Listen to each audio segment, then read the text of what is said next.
Hello, my beautiful friends. Welcome back to True Crime and Wine. I'm actually gonna have some wine today. It's fall. If you've been here for a long time, you know I like to go red in the winter and fall months. So we're back on the Malbec. Couldn't be happier. I think this one is called Taboo. I found it in my mom's alcohol cabinet. This was special. Sorry, Mom. I'll replace it. I think when I say that, it trips out a lot of people. I don't live at home. I film in my mom's house because I don't have enough space in mine. So I'm very thankful for her. If you're new here, hi, hello, welcome. I'm Sherilyn. I'm so glad you found me. If you're not new here, welcome back. Thank you for joining me every single upload. You already know I love and I appreciate you so much. All right, cheers. Cheers to you for being here. Cheers for wine being back on the channel. This is the highest requested video follow-up I've ever had. I've held off because I was hoping for as much information to be released as possible. And since we left off, there definitely is a lot. So I feel like it's at least time for a part 2. Maybe when the trial is over, we will do a part 3. I will leave that up to you guys to request. You already know from the thumbnail and the description that this is a follow-up to the video that I did on Lori Vallow and Chad Daybell. She's also known as the Doomsday Mom. And when we talked about them last, the entire nation, my goodness, I'm sure world, was trying to find her children, Tylee Ryan and JJ Vallow. Everyone was trying to look for them except for Lori and Chad. So this is where we're gonna carry on from, and today's video is going to be one of my personal favorite styles. It's where we follow along to real recordings and footage mixed in with some of my commentary, and you also seem to really like this style as well because the videos tend to be quite a bit longer, and I also think it's easier for you guys to follow as well as myself as I'm presenting it to you. We are going to get started. Before we do, I have a quick message for you. Before we get started, I want to give a huge thank you to our sponsor today. I did say that right. Great.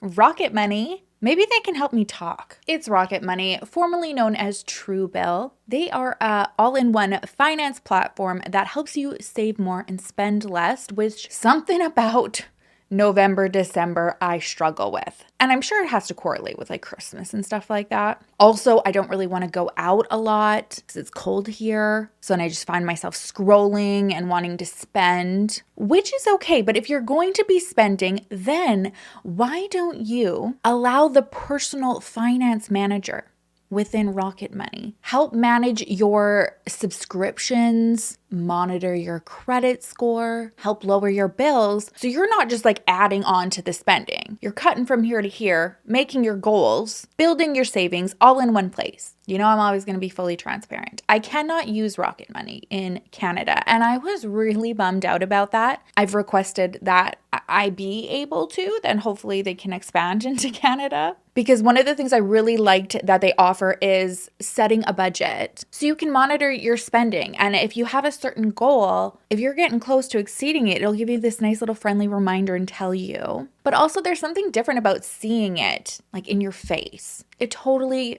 holds you accountable. And I'm a firm believer of putting out your goals and expectations where you can see them because you're much more likely to attain them. With Rocket Money, you can also monitor your credit score. For me personally, being able to see my credit score every single month really helped to improve it. If I saw that number go down, I was like, oh my gosh, like what did I do? We have to get that back up. And they also have a feature where they help you to lower your bills. So you upload a photo of your bill and Rocket Money will go and negotiate a lower rate for you. So this is your internet, cable, cell phone bills. Super cool feature to have. So if you want to save more and spend less, join the 3.4 million members using Rocket Money. I've got the hookup for you. Head to rocketmoney.com and use my code Sherilyn, or just clink. Yeah, they really should also have a feature to help me talk. Can you do it all, Rocket Money? Click the link in my description. Once again, that's rocketmoney.com/Sherilyn to get started for free. All right, when we last left off, JJ and Tylee had not been found yet. I think we all had hope that nothing sinister had happened, but as the days passed and Lori and Chad did not seem to want to cooperate or be concerned, the reality that something awful happened just kind of started to sink in and get higher and higher. Those fears were confirmed on June 9th, 2020, when J.J. Vallow and Tylee Ryan's remains were found on Chad Daybell, who was Lori Vallow's recently new husband, on his property. J.J. was found near a man-made lake in a duct tape plastic bag, and Tylee was found in the pet cemetery. Her remains had been burned and dismembered. Absolutely fucking disgusting. And the biggest question is why? I think it was always why, even when it was like, why can't you let us see them? When they're trying to say that they were still alive. And now it's just an even bigger and louder why. Because how in the F did you do that to children, let alone your own? We have now had quite a few recordings be released during pretrial hearings, and we're starting to see quite a bit of potential motives, which is so disturbing and sick when you see how far back it goes and how premeditated this was. I want to kind of rewind back to the first events that seemed to get this whole ball rolling. It was the death of Lori's fourth husband, Charles Vallow, who was killed in Lori's house by her brother, Alex Cox, when Charles came to get JJ for school. By all accounts, from Charles himself and those who knew him and Lori, he loved Lori a lot and he really wanted what was right for her. A few months prior to his death, he was really struggling because Lori had changed so drastically. She was consumed by this end of days rhetoric and obsessed by some of those who were teaching it, primarily an author named Chad Daybell. And the more she hung out with him and his crew, she started telling Charles and anybody who would listen that he was a zombie. Charles, she knew, was long gone and somebody had taken over and he needed to be taken care of. And he was in fear of his life because she had threatened him, or, the zombie who had taken over him, multiple times. I want to take a look at the full body cam footage from January 30th, 2019. This was 5.5 months before his death. He had called the police on Lori to report threatening and suspicious behavior. And it's really unsettling when you watch it because you can see that he's desperate. He just wants the best for his wife. And I can only imagine how confusing that is to be married to somebody for so long. I think they were married for like 14 years. And then your spouse just starts, telling you you're a zombie and you're no longer who you still are, draining your bank accounts, going MIA for, weeks or months at a time. My heart really feels for him. So I want you guys to take a peek at this video. And then after, we're actually going to follow it with a video from this same day of Lori going to the police station herself to file a report against Charles. And it's very interesting to see the dynamic between the two experiences. I want to give a huge thank you to Law and Crime Network on YouTube. They have a massive library on so many cases, but it was crucial for this video. I'll have their channel linked in the description below. And also a very, very huge thank you to Annielytics.com, aka Annie Cushing. She's actually Tylee's aunt, and she has compiled this incredible website with so much data, documents, timelines. There is so much work and detailed breakdowns that she's done. It's really the only place that you need to go for factual information. I will also have her website linked too. So is she in there?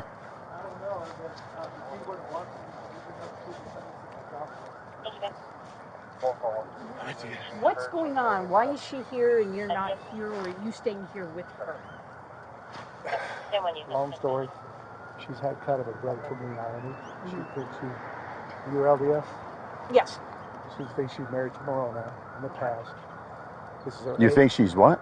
married to Moroni, the top of the temple. Angel, Moroni. LDS, Angel.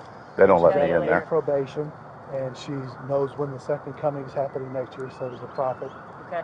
He knows it. She knows about it. She meets with Moroni and Jesus Christ face to face in the temple every day. I've tried to support her as much as I could, but it's gotten really, really bad lately. She's had a break. She says, I'm Nick Snyder. I've taken over Charles's body, and Charles has been killed. I'm going to kill you. You're going to be murdered today or tomorrow. I can do it. I'm not going to with my priesthood, with my power. She does priesthood blessings. She does. So who's Nick Snyder? Okay. That's who I'm supposed to do. Okay. This is wild when you think about the outcome that happened here. And I can't imagine being one of these officers on the scene, like hearing this and being like, oh, okay. But you can just see in him, like he's so desperate to try to keep them up to speed, but knows how outrageous this sounds. Also just want to give a little shout out to the guy with to the officer with the cam on saying, oh, they don't let me in there. So he's not at church, She's he's throwing me out. not... She took my truck from the airport. Suspect she took my truck from the airport last night when I flew in. She canceled my flights. I had to buy another ticket. Took him back home. I've got a 6-year-old with special needs. Right. And he stays at school somewhere. Right. Okay. For now. If she knows I'm here, she's going to go get it. Okay. What is she driving? A black Infiniti QX80.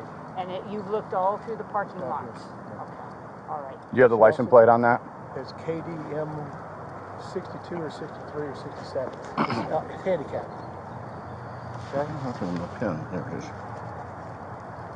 And I don't know where she put my truck. She took $35,000 in cash out of that account yesterday. Somebody payroll. I mean, I just never thought she would do anything like this, but she's just lost touch with me. I'm not me. She yells. She's unhinged. It's scaring the crap out of me. Okay. Now, I'm assuming you guys have phones. Is that an iPhone? Yes. Are you able to track to see where her phone is right now? Her I phone's hear right here with me. iPhones. Her phone's with me. Oh, your phone. Now, how do you get her phone? Because it was in the car this morning when she pulled up to school. I took the keys out of her purse out so she couldn't leave. That's when I called you guys. Okay. Somehow she has a pair of 7 keys and left with my dog. And so I don't know where I saw this in her purse. Don't think she's here. They were going to give me a key to the room. I was going to go, if you guys will come with me, see if she's in the room. We can't just go in. If you're not allowed to go in, we can't either. We can That's on my just... credit card. She did the room. Okay, that's going to be up to them if they allow you to go Sure. in. Now, we can't. Now, you guys are You guys married, wait so there here? shouldn't be. No, we're waiting for right now. What we're doing is my sergeant wanted to get some information from you. I was about to call you, but then Gary said you were here. We are just going to wait a second. My sergeant, they're on their way because we have a sergeant training. So they're going to be here. They have the paperwork. So if she is here, we knock on the door, she's here. That's why we need the paperwork in hand. Okay. Okay, so we can take her. So Tell me that's again why- real quick. That's why we're here. right What's now. her first name? Lori? Lori. Hello. And tell me again about the vehicle. It's a black Infiniti Infiniti QX80. QX80. Yes, sir. And try that license plate Go ahead and again. give them a call. KDM KDM 62. It's KDM something. KDM 62, Yeah, 63, something like this. 67. Handicap plate. Handicap. Yes.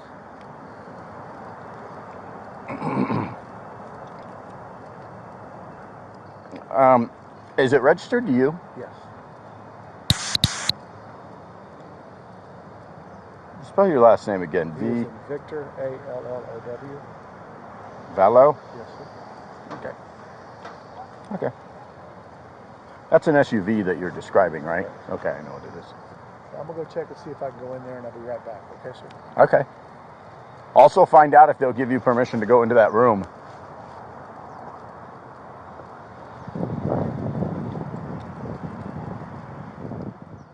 Oh, it's tough to watch because you just know the outcome and that she said to him multiple times, I'm going to murder you. And whatever her justification was about it being like, oh, you're not Charles, I'm going to murder you. Well, no. Let's say, for instance, Charles was being inhabited by this, Nick fella. Looking at Nick Snyder in Charles Vallow's body, he seems like a swell gentleman, very kind. He's calm, he's cool. Why does he deserve to get murdered? Like this, there's no justification, which is, it's just, when you think about that, it just shows how wild this whole thing is and how many people were involved buying into this. This goes so much further than just Lori and Chad. When I think of a zombie taking over somebody, I don't think of him gentle and understanding as him. And I mean, you can't really see how understanding he has been throughout this whole process. We know that Charles loses his life in 5.5 months from this video. And from then, there was so much more that happened. We'll get into it. But I mean, this poor man, like the patience and the amount of times like he tried and he just truly didn't want to give up on her it's heartbreaking. At this point in the video, Charles, he goes into the hotel to see if he can get in the room, and the footage ends anyway, so we don't actually ever see him come back to see if he gets there. We know that him and Lori do not see each other. She actually goes to the police station herself, and she brings along Tylee and her good friend Melanie Gibb. I'm sure if you follow this case very closely, you'll know her as the one who recorded the phone conversation between Lori and Chad, which we'll listen to later, where she's essentially confronting them like, this is not adding up. And she's the one who Lori initially told the police JJ was with, and she wasn't, and she confronts them on, like, why did you lie about that? So anyways, at this point, she's still Lori's ride or die, and you can hear in this that Tylee is just her mom's biggest protector, which really breaks your heart because we now know that her mom was not her biggest protector. No, I won't fit with those hands. No? So I wasn't going to file a report, but my friend who is a police officer told me to file a report. Okay. Yeah. I just want to quickly add on there, she's saying my friend who is a police officer told me to file a report, and this man has come up in conversation. He is like high up in the church as well, and definitely like was following into a part of this zombie storyline that Chad and Lori were spewing to everybody. And so I don't know, it's kind of disturbing, when he had this information of them saying, we've got to cast the demons out, get rid of them, murder them. And he's just like, yeah, we do. So that's who she's referring to. Yeah, okay, I got a little bit of info from dispatch. Yeah. Said he stole your phone and What happened? your purse. Why don't you tell us what happened? So yesterday, I got in an argument with my husband on the phone, and he was in Texas working, and I found some stuff that he'd been doing, so he was really defensive. And so I took the kids. We spent the night in a hotel because I knew he was coming home. And so this morning when I took my son,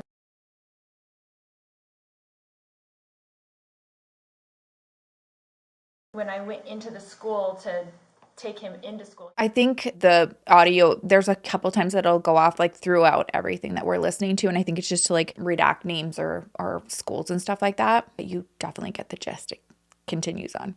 He was waiting somewhere and like stole my purse out of the car, my whole purse. So my phone, my wallet, my money, my everything was in there.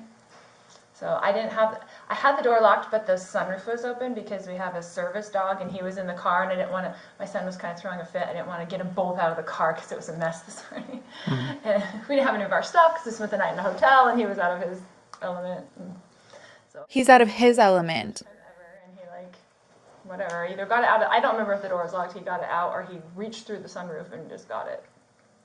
Okay. But then he started texting all my family and all my friends and impersonating me, and got my friend lured over to the house to meet him, where he had like kicked in the door to get into the house and stuff. So. And he did that this morning? Last night. Last night, okay. Which I'm glad we went there. So. Right, okay. That's when I got there, I'm like, Lori? Where's Lori? But he Oh, texted she's her not from here. my phone because he was pretending to be me, saying, "Oh, come meet me at the house," and whatever. Okay. So. How did what did he say to you then? He said, can you come to the house now? And then when you I get, said, sure, yeah. And okay. he proceeded to act like he was himself. Do you have the text messages on your I phone? have no on my phone, but when I got there, I said, you've been using Lori's phone to connect with me. He goes, sorry, I've deceived you. I said, oh, okay, yeah, you did. And luckily, there were some other people there that were. So he was changing the locks and probably got the door fixed where he kicked it in, so that the locksmiths were there. So I'm glad that they were there. But there was a white Suburban, which I don't know. It was up in there. I don't know where he got that car, but anyway, there was a few vehicles, so I didn't know, who. I suspected it would be her. I should have noticed that your car wasn't there, but I didn't notice that. So. Okay, what kind of car do you drive? An Infiniti QX 80. Black. So you got to the house, and then you got there, he said, yeah, I deceived you, and then Yeah, what so was I he said, calling you "Where's there for? Lori?" He wanted me to come over there and get some information about her, pretty much. Oh, okay. What did he ask you?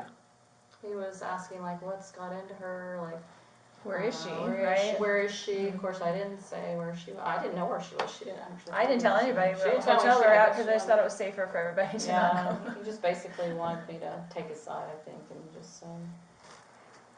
Told her how crazy I was and Right. stuff like that. So. What was your name? Melanie.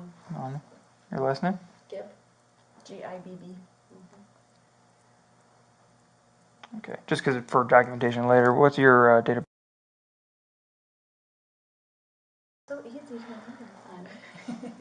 So, okay, so he had you come there, was asking you questions. So, like, is this something that's happened before, or is this Unfortunately, yeah. We've had Okay, to so even yeah. go to hotels just while he calms down or something, you know. So we've done that before. what is it like that motivates him doing this kind of stuff? Is it, does he say one? He just goes nuts sometimes. But Just goes this nuts time sometimes? I caught him cheating and I had evidence and I told him about it, and he travels a lot for business, so I told him about it and told him not to come home and that his stuff would be gone and that his car would be gone and all those things. So he's a little mad. She's just trying to protect herself. Oh my God, it's so painful. Like, oh, it's so painful. You'll even see in other interviews that she does with authority, like just tries to be so victim focused and you know, joking around and stuff like that. Anyway, he goes crazy. Sweetheart, you keep telling him you're going to murder him. She mentions in there that, she caught him cheating and had evidence, and that's never been proven, come up. None of this evidence that she had has ever come to the surface, but she wants to justify that as, I think, part of like her leaving, and then from there it got into, you know, this zombie theory. This was an accusation that Charles knew she was spreading about him, though, and he confronted her about it.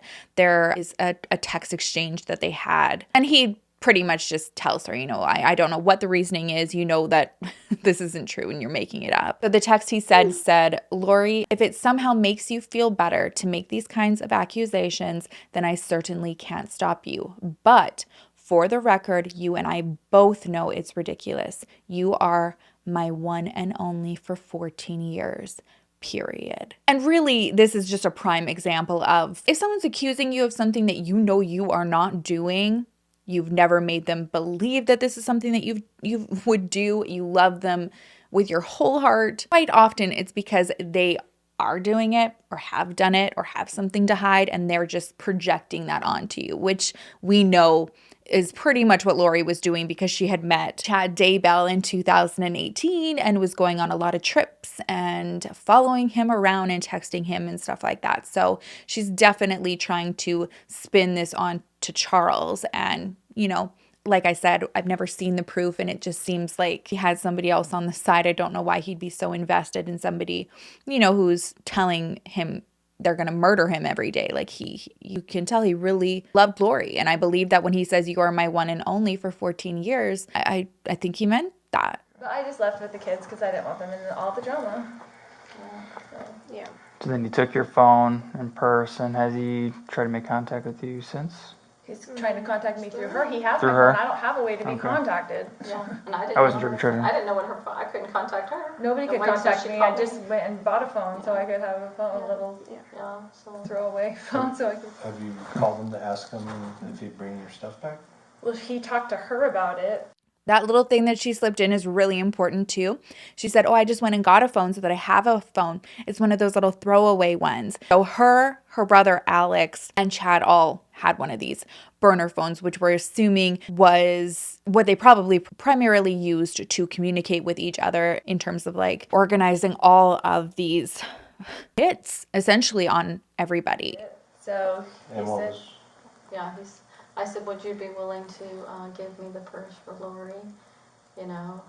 And he goes, no, unless she does this, and, you know, and all these things done. don't speak in generalities, I Oh, want sorry. specifics. he wants me to What did meet he him at say? therapy today for So he something wanted or something. to meet for him the at purse. therapy. But he wasn't going to give you the purse. He just is saying he'd give it to me if I meet him there. Okay, Right. But I don't really And- want to talk to him today if I don't have to. So. okay. Yeah. So if we have him bring the purse back, are we all good? Like, I mean, you're not willing to meet with him with a therapist or anything Well, to try to get it back? I don't want to meet with him because I don't know. He's very sneaky. So like, what he'll do is meet me in the parking lot and mess around with me. You know, Okay. whatever. Like he's not going to just What if we let called me him walk and into therapy, see if but he'll come here and we can facilitate him giving your purse back? that would be fine. You Okay. want to try that? I know he has it because he. Obviously, he's texting He's her. texting Yeah. all my and Yeah. all my family and the kids too. Yeah, he definitely Yeah. has her phone. So we know it was him that took the purse because he had her What, phone. what's he texting you? Well, I have the text. He was basically just texting me. He's acting like that my son was in danger. I was worried about JJ's Okay. safety and things and texting her like he's gonna. So he at first texted me, "You doing okay today? Hey girl, are you sick? Please say to your mom. I may not be home for a bit. Love you." Sent me a strange link to a website about our church. About crazy That- people. Yeah. Said this is what's happening, and then he texted me at almost midnight. "I'm so, but I have no choice. I'm just sick. Danger. I had no choice." Which he didn't file a police report or anything as far as we know, so I'm just assuming he was trying to get a response. And then "I love you." He was, Police report about what? or I don't know, but he was acting like he did something. And then those basically. text messages came from, do you have it entered as mom's phone? Or? No, that was from him. That's before he That was didn't. from Take, his That's before phone. he. he didn't take the yeah. purse until 8:30 This was morning last when I was night. at So school. that was from his phone. And he was sending word for word the same text to my cousin, like that lives in What's the- his name? Charles. What's his phone number?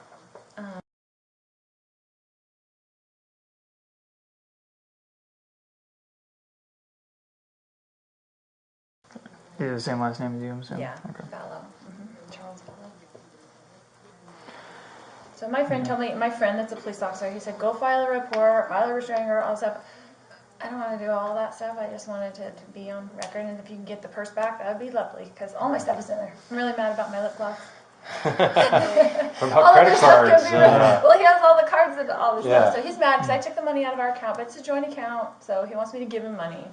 Okay, And- that's all a civil issue. That's what I'm saying. Like, Purse, there's no reason why he's. Oh, it just makes you sick when he's mad because I took all the money out of it. She took like $35,000 out of the account. And so yeah, the evening before, what they were referring to, I had seen a clip of this. It was the evening before he had called the police because she had locked him out of the house. And he did start telling police then that basically the same stuff as we saw on the video from the next day, that he was taken over. He wasn't Charles anymore. He was this Nick Schneider. And then he had messaged Tylee to check in on her and JJ to see if they were okay. And it's just the way that, Lori spins it and manipulates to be like, oh, like, so now he's trying to get at her. Like, oh my gosh. It's so sad because of course she trusts her mom so much and she's just buying into this. There's no reason why he's walking around with your purse, your ID,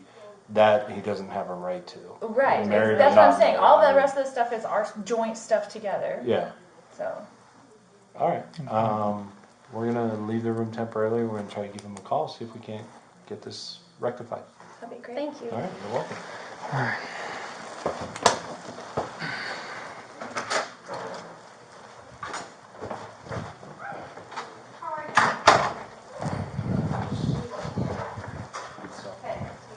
You want to try calling him, or you want me to call? I don't know. This one's a little confusing for me, honestly. I'll call. I love this call. Oh yeah, I would actually love. So annoying. I'll call. I love these calls. And so we'll see. He does call Charles, and he's definitely not wanting to hear him out about why he's feeling this desperate. What's that? Charles. Hello. Hi, this is Officer Edgerton, Gilbert PD. Is this Charles? Hey, Charles. The reason why I'm calling right now is your wife's at the police department claiming you stole her purse and her cell phone.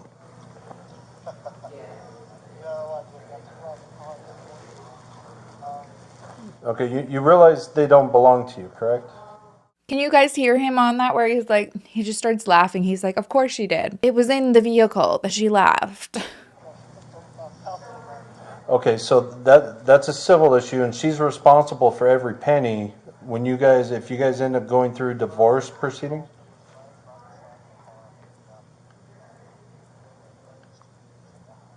Okay, and you also texted a friend to meet you at the house last night? Under the guise that you were her? What was that for? So you texted a friend of hers to meet you at the house last night using her cell phone. What was that all about? Oh, this morning?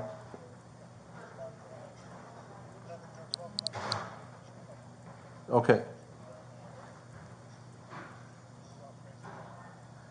Yeah, we read the report from earlier today regarding you not being able to get into the house and everything, so. I do not have the order in front of me, so I cannot do that. It's got to be approved, and I know I cannot I cannot get her, well, it's got to go to our sergeant, who's got to call, verify that it's good, and then we get dispatched. So that's just how the process works. And I can't keep somebody against their will without a warrant or the valid.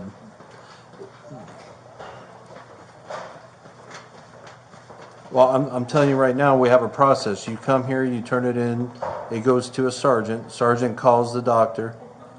Okay, well, I don't have that, and for all we know, it's not valid anymore. I do not know.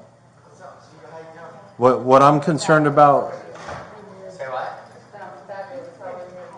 Yeah, well, that's not what I'm discussing a whole separate issue right now, and that's her getting her belongings back. Okay, you're saying it's at the house, which you changed the locks on, correct? So she doesn't have access to. Yes. So unless you want to be charged with theft, we need to get that purse back to her. If you want to come here with the purse and that order, we can get this all try to figure it out. And the purse, and her cell phone. Okay. So how soon can you be here? We're at the police department, 75 East Civic Center Drive, Gilbert and Warner. Thank you. All right. How long? All right, but he says he's coming. With the order. So this should get interesting. It's going to get real interesting. I don't even know. So, all right. I guess this could, yeah. So,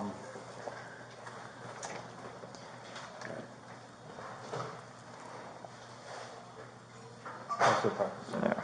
Okay. Again, it's just really, it's disheartening because she's very good at manipulating. She's very good at spinning the story that she wants people to believe. And I think that that's why no one took Charles seriously. He didn't give up though on her. Over the next couple of months, there was a point where he did file for divorce, but then he retracted the request, all while Lori was traveling to seminars with Chad, going on trips with her church friends. At this time, Tylee was primarily living with Alex Cox, Lori's brother, and JJ with Charles. Charles was constantly reaching out to Lori, begging for her to just even come and visit JJ, just even for an hour. A lot of times she only saw the children like once in the month. Still, Charles was fighting, and he was trying to rally family to also get on board and help Lori. Often he spoke with her other brother, Adam Cox, to try to brainstorm ways that they could both try to get through to her. So within one of these correspondence, Charles says, "It's the saddest thing I've ever seen. I lost my wife, Adam, the woman I have loved and do love more than life. This is not the Lori that I knew. Now she's destroying other families too. She takes no blame for Mel and Brandon." That is her niece and her niece's husband, who also got divorced around this time, and she is a whole other episode. If that's something you want to know about, I can do it. She's unbelievable too. She's been whispering to Mel for 6 months, and her power of discernment is evil and telling her things that aren't even close to true. But it comes from Jesus, so knowing stands a chance. She's not going to stop Adam. So they had decided that in July, they were both going to go out there and talk to Lori. They didn't want it to feel like an ambush, so Adam was going to go and meet with Lori. He told Charles that he was going to keep his phone on record so he could try to reason with her. And, you know, Charles was desperate. He pretty much said, I don't think she's going to listen, but it's worth a shot. Really, his concern were the kids, especially JJ. At this time in July, Lori was not living with Charles. He was living in Texas, and Lori was living in Chandler, where her family and friends lived. She was living there with the kids while Charles was working, and he paid for everything so that she could be closer to home, even though they were going through really rough times. So they had arranged for him to come and visit JJ, and he was going to be taking him to school on the morning of July 11th. I believe it was later that day, or perhaps even the next, that Adam was planning on coming to talk to Lori. So the morning of the 11th was just supposed to be very cordial and just about JJ. In the days leading up to it, Charles sent Lori a text. They seemed to be getting along. On the 4th of July, he sends a text to Lori, and it says, if you want to get a hotel for the night of Thursday when I'm there, you can take a break and go and stay there. I'd really like to wake up with JJ on Thursday. I won't get in till about 9. Let me know. You can book it. On the 10th of July, Adam flew to Arizona to try and arrange family to meet with Lori. We know that Charles was the one who stayed at the hotel the night prior to him picking up JJ,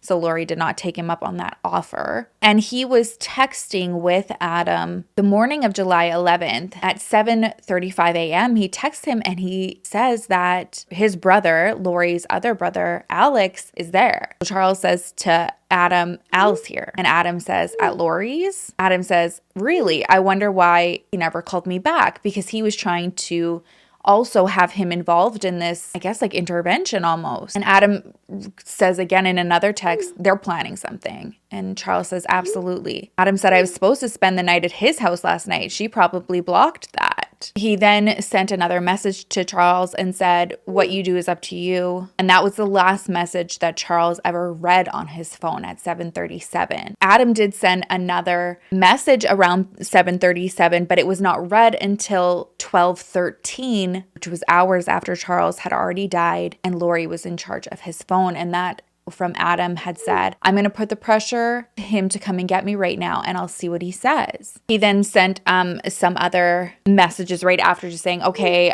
me and the name is redacted are going to the Stake Center tonight at 8 to play basketball. Another name redacted is always there, either playing ball or interviewing people. I'll try to catch him to have a conversation with my old friend. Sadly, Charles would never get these messages. What we know is Charles entered the house to take JJ to school, got JJ ready for school, put him in the car. He realized he forgot his cell phone, goes inside, a fight broke out, and Charles was shot and killed. And I always wondered why and how this fight started, because from what I can gather, he wasn't gonna go in there just up in arms. So how did they get this defense story? There was always a feeling in me that he was provoked somehow. And now with everybody's interviews being released, you can pretty much piece it together. What I was really shocked about is how instantly Alex and Lori were just taken for their word. Especially because when you compare the two statements, there's lots of inconsistencies. I'm going to let them tell you what happened. We'll listen to both of their interviews, and we'll start with Alex's.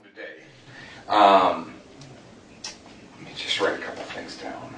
83744, 83744. So, are you still living out on Cherie Street? Yep. Okay. So, 6.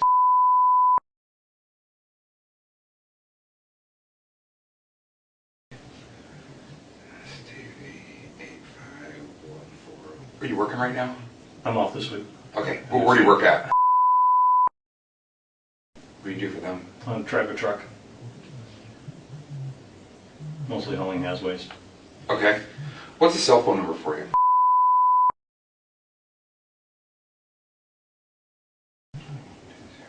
Okay. What about Soch?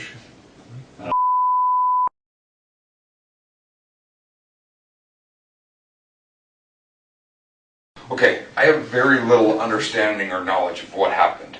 Patrol kind of, the officer that talked to you out there, it kind of turns into the phone game. So, you know what I mean? When they go, yeah, this is what he says, but they're kind of rambling through it real fast. And same with your sister. Your sister's name is Lori or Lauren? Lori. L-O-R-I. L-O-R-I? Okay. So, the big thing I want to do is just make sure that we have all the details accurate and factual. Because kind of some of the information we got from Patrol didn't really match up what Lori told us compared to. So walk me through what happened today. Well, I stayed the night at my sister's. Okay. And this is important because he says it right there. Some of what Lori said did not add up, and it's still not going to add up, and it doesn't add up. So how they got to the conclusion that they did is just beyond me. I stayed the night at my sister's. Okay. We were planning to go do something fun today. We hadn't really decided. I was thinking maybe I was going to take her to the range. Okay. Interesting. The gun range. Go do something. Okay. I don't know, take JJ to some water park or movies or whatever. I stayed there last night, and then this morning Charles showed up. And I don't know what started it. And Charles is your brother-in-law. He and Lori are married. Yes. Okay. So he showed up. He was following her and yelling. And then I got between them. And then Tylee came out with her bat. And I had separated them for a minute, and then my sister had walked around me. They're in the living room. And then Charles was following Lori and yelling. And Tylee told him to get back. She took her bat like that and shoved him, and he took the bat away. And I said, "What are you doing?" And I got between them, and then he hit me. And I just went down, and when I got up, he was still yelling. And so I went into the bedroom where I was staying and grabbed my gun. I came back. Okay. And told him to put the gun down, or the bat down. And he came at me and was saying, "What are you going to do?" Like that, and coming to me with the bat. I said, "Put it down." He wouldn't. He came at me, so. Okay. So when that argument first started between Lori and Charles, where in the house were they? I don't know. Okay. Where did you first? I was in my bedroom. Okay, so you were in your bedroom, and you heard the argument. When they came right towards me. Okay, so they were coming down the hallway towards the bedroom? Yes.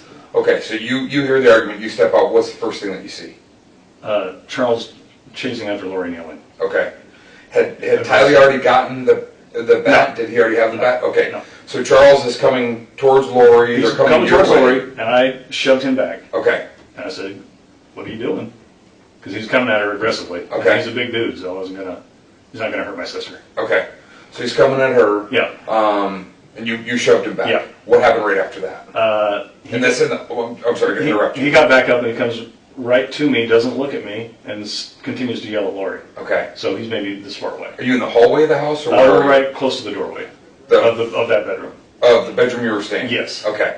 So you're right near the bedroom? Yes. Okay. So then, I don't remember why, he backed up, and then my sister came around behind me, and they ended up in the living room, and then while they're on the way to the living room, Tylee comes out of her bedroom, which is adjacent to the one I was staying in. Okay. With her bat. Okay. Yelling at Charles. Actually, she was behind Charles at first, and then she cut around in front of him in the living room. Okay. So he then went back, they went back towards the living room? Yes. After you shoved him, did he fall to the ground when you shoved him? Yeah, I think so. Okay, so he falls to the ground, he gets back up, you're blocking between him and Lori. Yes. And he basically is talking past you, still yelling at Lori. Yes, exactly. What's he saying? I don't remember. Okay. So, as you're standing there... I feel like this is really important. Like, you gotta know why. Like, what kind of fight is he threatening? Are you scared for their life? Or is it what we're gonna find out soon enough what he was actually yelling for, and it was because she stole his phone. And he was like, give me my phone back. What are you doing? What happened right after that? Is that when Tylee came out with her bat? No, he backed up. Okay. He yelled something, and then he backed up. And then Lori went by me and around me in the hallway. So he backed up. I had cleared the doorway. So then she came around, and then Charles was behind her, pursuing her again aggressively. Okay. Tylee came out, yelled at him with the bat. Okay. And are you guys in the living room then, or still in the hallway? It starts in the hallway and then goes to the living room. Okay. So Tylee gets around him in the living room. He stops. Tylee goes around to the front of him, tells him to back off. What I find it easiest to do in situations like this is to kind of draw like a rough floor plan. Sure. So we'll make this the living room. All right, and then this is the hallway. Okay. And then this is the kitchen. So Tylee's bedroom is here, my bedroom is here, and then the living room is here. Okay, we just put living room on there so I know, and then you said that's kitchen. Yep. And then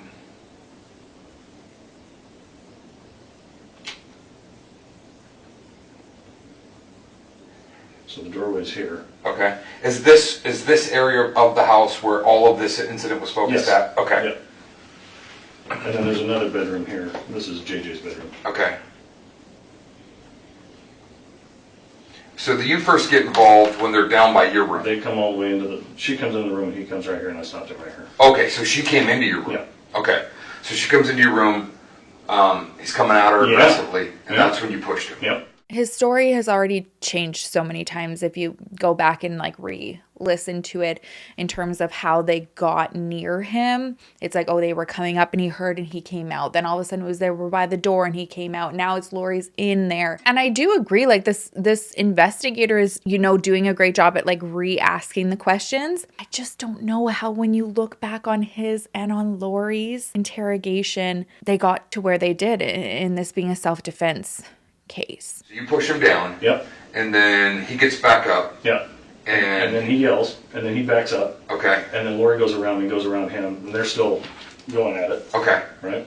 And then Tylee comes out when she hears what's going on. She has her bat. Okay. Is it metal bat? Yeah, it's plastic an bat? aluminum bat. Okay. So she comes at him, because she's tiny, so that's like her thing. You know, she doesn't have anything, but she wants to help defend her mom. Okay. So she comes at him, and then when they've already moved back towards the living room. So they're going this way. Okay. So Lori's here, Tylee's here, Charles is here, I'm here. Tylee goes at him with the bat. Then he takes the bat away from her, and I step towards him, and he turned around and cracked me. Is that for the injury that's caused on your head? Okay. Well, there was some shoving first, and I got spun around. Okay. And then popped. So I go back here, grab my gun, and come back out. He's still yelling and threatening me. Okay. And then, so I was standing here, and he was there. Okay. So you're saying right there, he's right here. He's there. And you said, what happened? What happened when you came out with the gun? I said, put that bat down. He's like, what are you going to do? He's like, you're going to threaten me? I said, no, I'm just going to defend myself. So you put that bat down. And he goes, what are you going to do like that? And he came at me. Okay. And he'd already hit me in the head. Okay. So he came at you at the bat. What was he doing with the bat when he came at you? It was in his right hand like this. Okay. So he's holding it low and he's coming at you? Okay. So you gave him, how many times would you say you told him to like put the bat down? Once. Once? Okay. And then he started advancing towards you? Yes.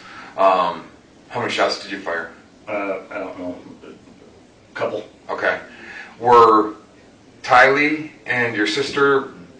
I didn't see him, so I don't know where they were. Where's JJ at during all this? He's already out in the car. Okay, so he's sitting out in the car. Yeah, I think. Okay.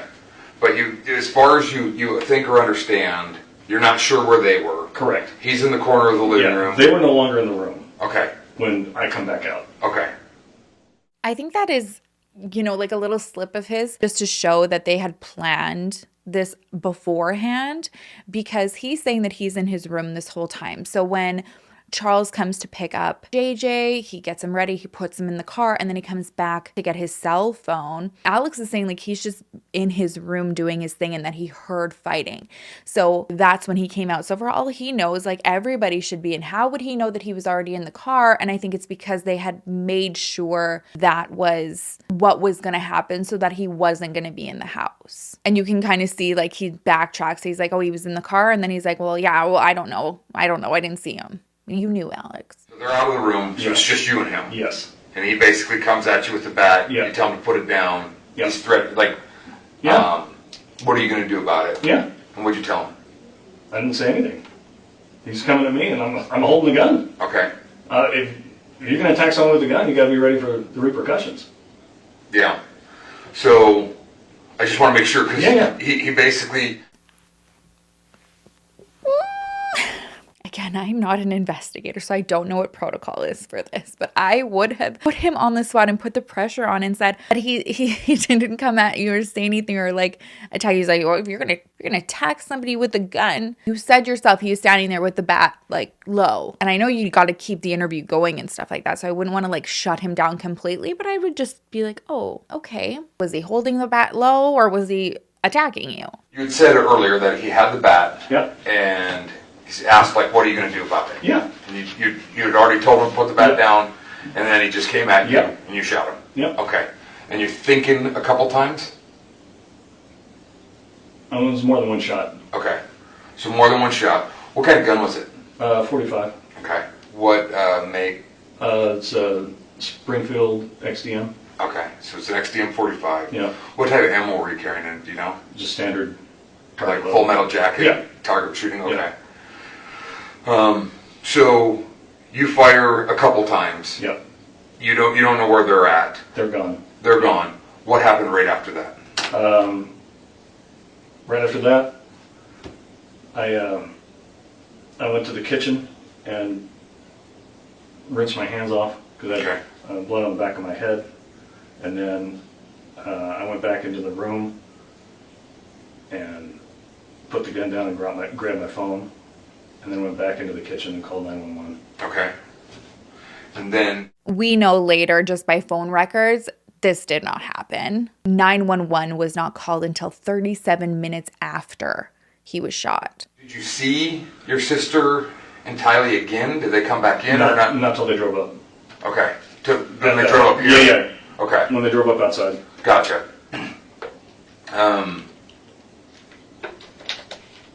What's going on with Charles and Lori? I mean, does he live there? No. Okay. So where is he living now? He lives in Houston. Okay. For work, or are they separated, or? Separated and for work. Okay.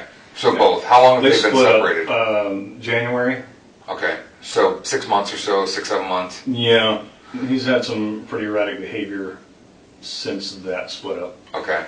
He came and threatened me and Tylee at my house in February or March or whatever. Okay. And there was a little confrontation out from mostly between Tylee and Charles. Were the police involved in that one? No. Okay. No.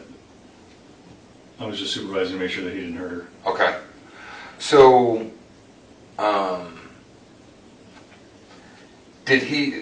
was he working out of state before January? Or? He always has worked out of state. Okay, so he always works out of state. What's he do for a living? He does annuities. Okay. So, what was he in town for today? Does he come into town often, or? Occasionally to see JJ. Okay. Is he JJ and Tylee's dad?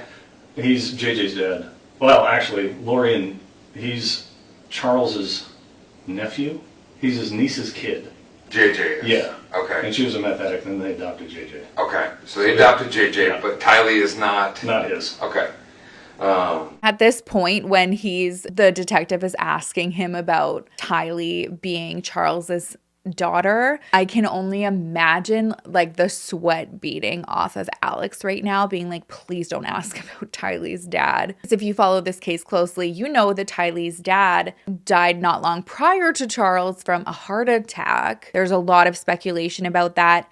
And there had been an incident prior to his death where Alex went and attacked him with a taser. Alex's girlfriend had also made a statement. Well, they had broken up. So this was after they broke up, after Joseph Ryan, Tylee Ryan's dad, Lori Vallow's third husband. After he had died, she said that her and Alex had had a conversation where he told her he wanted to provoke him so that he could kill him for Lori in self-defense. His reasoning behind that was that he was told Joseph had done some horrific things to Tylee, none of which has ever been proven. So just kind of given the outcome of how she has weaved stories the way that she had to get people on her side. I mean, I don't know what's true or what's not, but I do believe that Alex believed everything that came out of Lori's mouth. When's the last time he's been in town, or when's the last time you've seen him? Last time I saw him was at my house in February, March. Okay. Was he here last night? Did you guys have any interactions with last night? No. Is there any history of domestic violence between Lori and Charles? Not physically that I know of. Okay. So, how old is Charles? 60, maybe. I don't know. Okay. How old's your sister?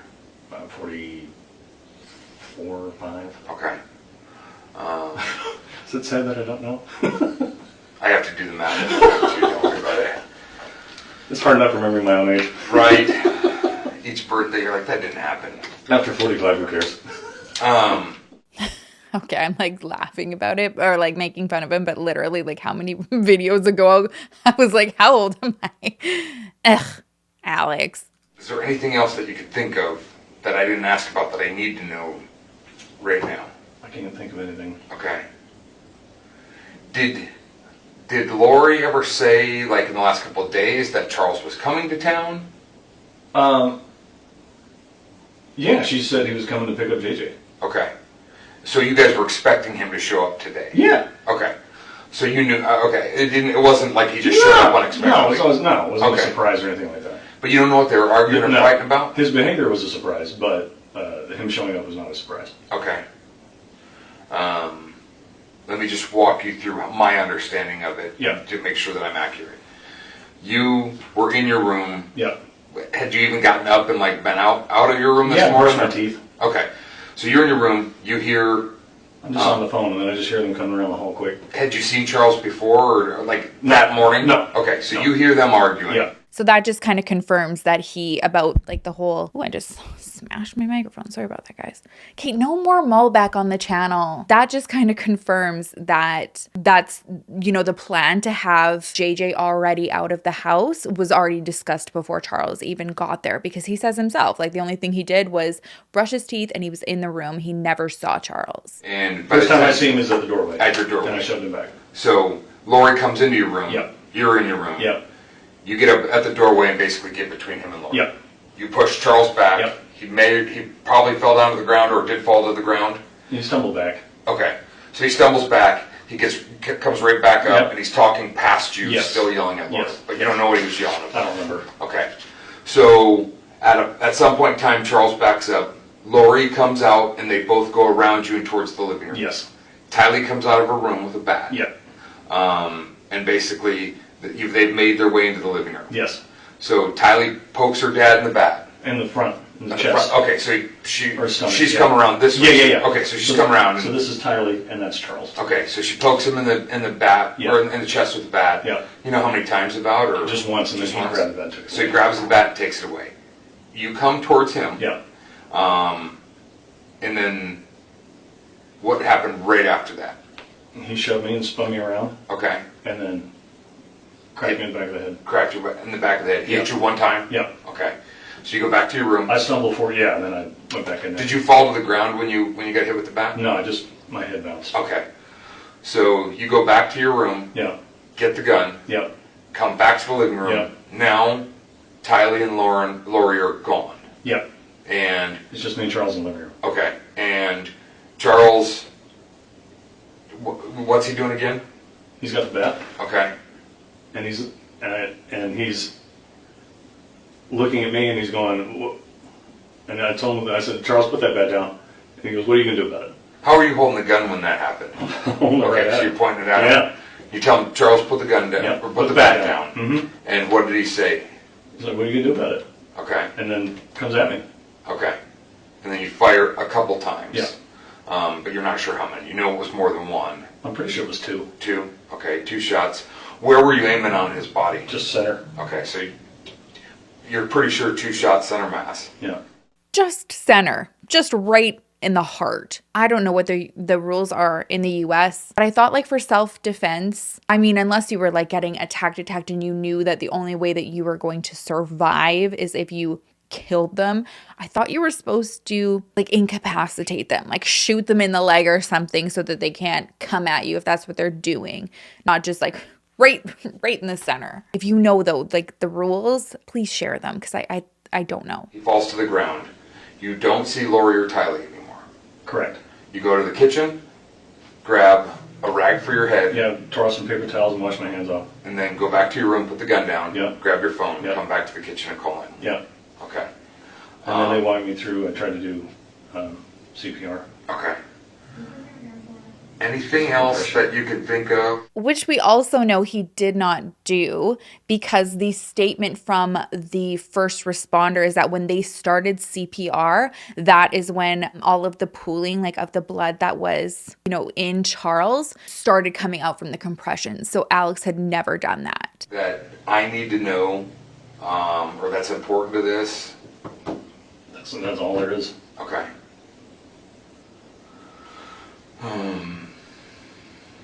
Trying to think if there's anything else that I need to know. I'm going to get a tech out here to take some photographs of you if you're okay with that. That's fine. So if you want to hang tight for me, you need the restroom or anything? I'm good. Okay. All right, hang tight for me. I'll be right back. I'm going to go have somebody take some photographs of your head. Yep. I'll put this back in there. All right, be right back. Thanks.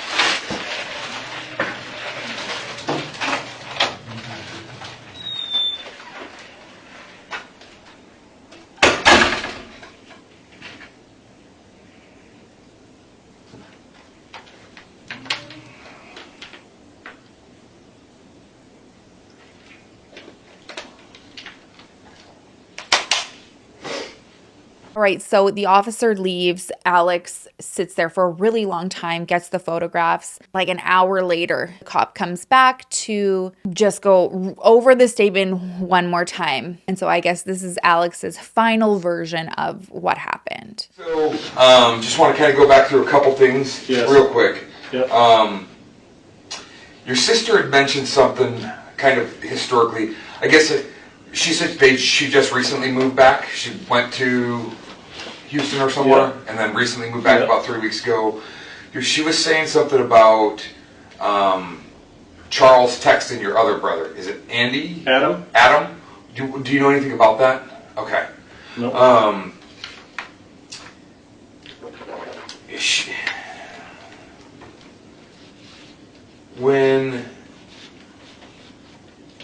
So I'll kind of walk through an order. Sure. When the argument initially came your way, you said you were on the phone? No.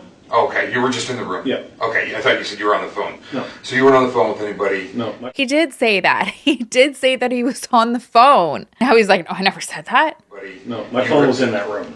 Okay, your phone was in the room, so were you? Yeah. And then they came your way? Yeah.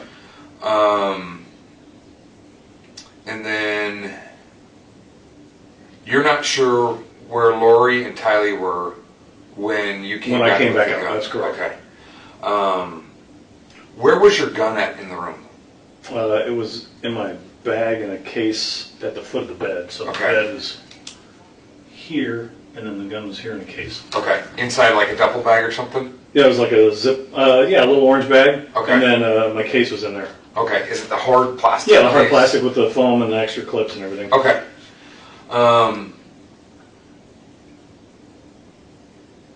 Is there a reason you spent the night there last night? No, not really. Okay. Just hang out. We were going to hang out today. Okay. Did your sister ever tell you she was concerned for her safety or well-being for Charles coming there? No. Okay. But watching him interact with her, I was. Okay. So, do you normally carry a gun with you? Yeah. Okay.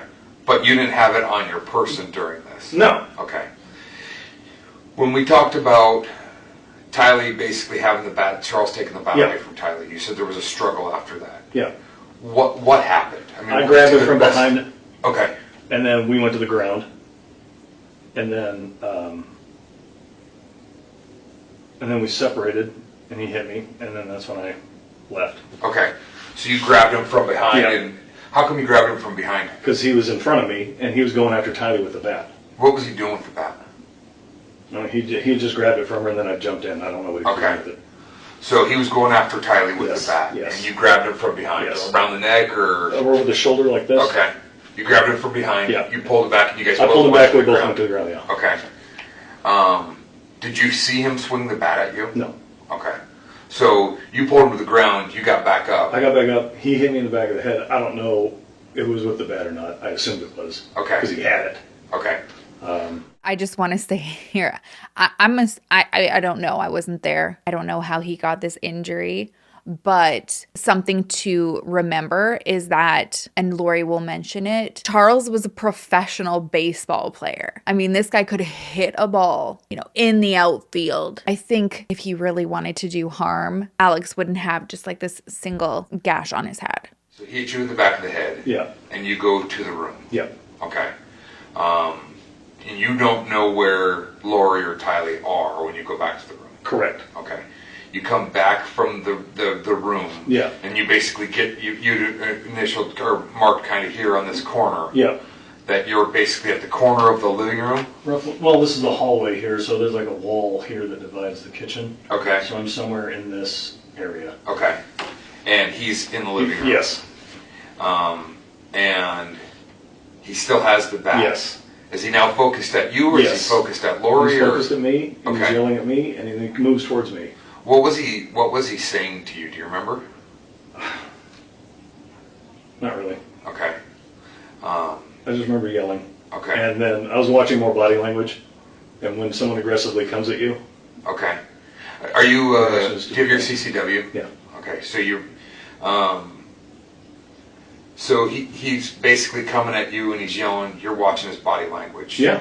And you said you told him, and I didn't. When we're talking, I'm trying to not take notes and listen to what you're saying. I'm trying to calm the situation. Okay. I'm gonna drop your bat, and he's fuck you and whatever coming at me in. Did you ever tell him to leave, or did you just say drop the bat, or? First, I just said drop the bat. Okay. And then did you say anything else after that? I didn't have time. Okay. So he came after you with the bat. Yep. He's kind of holding it in his hand. I got his right hand. Okay. You fire a couple times. Yep. And then you go to the kitchen. Correct. And then back to the bedroom. Yes. Okay. When you went back to the bedroom, you washed your hands. No, wash your hands in the kitchen. Yep. You put your gun back in your room. Yep. Where'd you set it at? It's on the floor. Okay, so you set it on the floor. Get your phone. Yep. Call 911. Yep. And then, when did you realize Lori had gone? Did you call her? No. Okay. So, you call 911. Did you do CPR on him? I did. Okay. I tried. Okay. But you weren't on the. I must have mistaken you. I thought you said you were on the phone when. Oh yeah, no. Did you hear them arguing about his phone? He's like trying to reassure him, like, oh, it's okay that you did hear correctly, but I'm lying now. Oh yeah, no, don't worry. Sorry, you misheard that. I actually said that. And then you go to the kitchen. Correct. And then back to the bedroom. Yes. Okay. When you went back to the bedroom, you washed your hands. No, wash your hands in the kitchen. Yep. You put your gun back in your room. Yep. Where'd you set it at? It's on the floor. Okay, so you set it on the floor. Get your phone. Yep. Call 911. Yep. And then, when did you realize Lori had gone? Did you call her? No. Okay. So, you call 911. Did you do CPR on him? I did. Okay. I tried. Okay.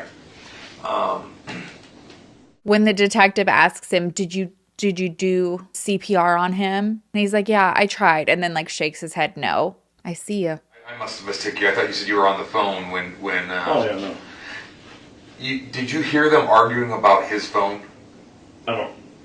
All I heard was her say, "Don't touch me," and then him. Okay. Coming right after her. Okay. You said that a couple months ago, Tylee was at your house, and he came over. What happened? Tell me a little bit more about that. He was going insane trying to locate Lori because Lori wasn't talking to him. Okay. They had split up. So he was bugging everybody in the family, blowing up their emails, phone, just sending text messages, just anything he could do to try and get somebody to tell Lori to contact him. So he was just spazzing out. So Tylee and I were pulling up to my house, and he followed us, and then he sped up and blocked my driveway. And he got out and ran up to me real aggressively, like he was going to do something. And he just stopped and talked. And then Tylee got out and yelled at him. And then that lasted, I don't know, 15 minutes in the front. Okay. A lot of screaming at Tylee at Charles, and Charles trying to leave and her not letting him because she wanted to get everything out that was bothering her. Okay. So he didn't go after Tylee at that time? Physically, he did not do anything. Have you spent a lot of time around Charles? Yeah. Is he hot-headed? Not normally. Okay. So have you ever, besides the argument between him and Tylee, have you ever seen him like you saw him today? No. Okay. No. How would you describe him today? Very aggressive. Okay. Physically aggressive. Going after Tylee, going after Lori, going after me. Okay. I've never seen anything like that. I've never seen him behave like that, and I was shocked. Okay. How long have they been together? 15 years, maybe? Okay. Oh, a good while. And did they live here before? Yeah, they lived here a couple times. Okay. They lived here. They lived in Austin. Then they moved. Then they moved to Chandler. Then they moved to Hawaii. Then they moved back here. And then I think they split up.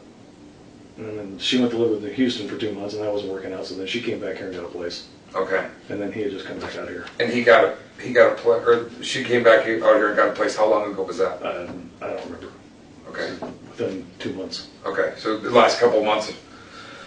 But she never said anything about having you come over because she didn't feel safe with him or because he was showing up or anything like that? Okay.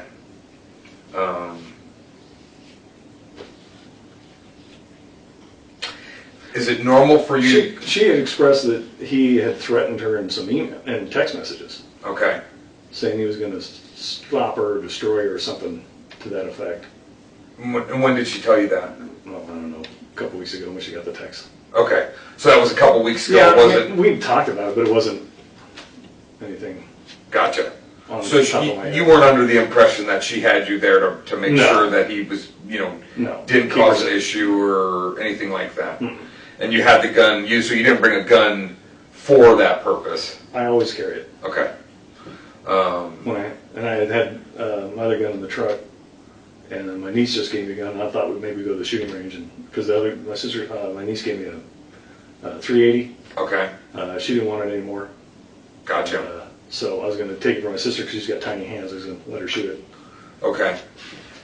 Just recreational. Yeah. Oh, it's so hard to watch. It's so hard to listen to. I'm assuming he's talking about Melanie, his niece, and Lori's niece, who again, like, whole episode on this one. Just to say, like, oh yeah, my niece gave me this gun because she didn't want it anymore. Meanwhile, like, Alex has been tied to trying to kill and shoot at Melanie's husband. It's just, it's like this, you recreational for sport, not because you felt she needed it for no targets, self-protection or anything. No, I never considered Charles to be violent or a threat before today. Okay. And when you grabbed him when he was going after Tylee and your sister, you grabbed him around the shoulder, you yank him to the ground, but you never saw him swing the bat at you at that time. Correct. Okay. When you got up, what happened right after you got up? Well, we went to the ground and separated, and then I was getting up like this, and my head bounced. Okay, so as you were getting up is when you felt the strike to the head. And then you got up, what did you do? Did you go? I just went straight to the room. Okay. Because I said, hey, this needs to calm down. Okay. And that's what I was hoping would happen. So when you got back with the gun, you were assuming that he was going to... He's like, I went to the room to get my gun because I was like, oh, this needs to calm down. I need to remove myself. And I was hoping that would happen while I go and get my gun. I thought he would back down at that point. Okay. And he didn't? He did not. Okay.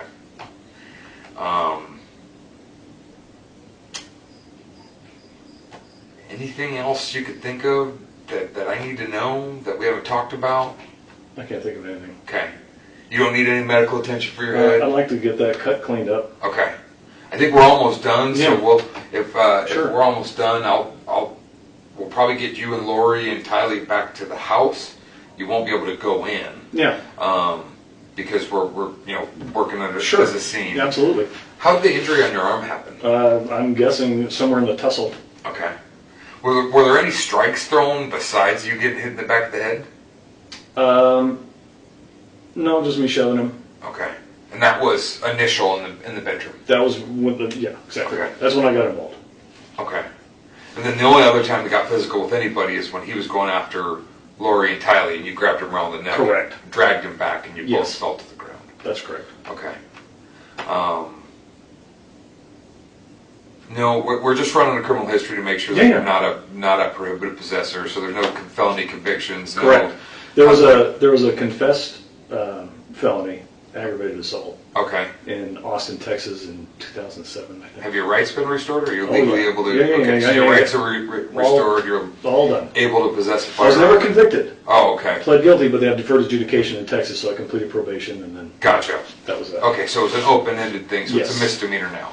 Well, whatever. It's just on there as a whatever. I don't know what the technical record is. Okay. I know I went to court, and she said all your rights are restored, and gave me the paper, and off I went. Gotcha. After 4 years.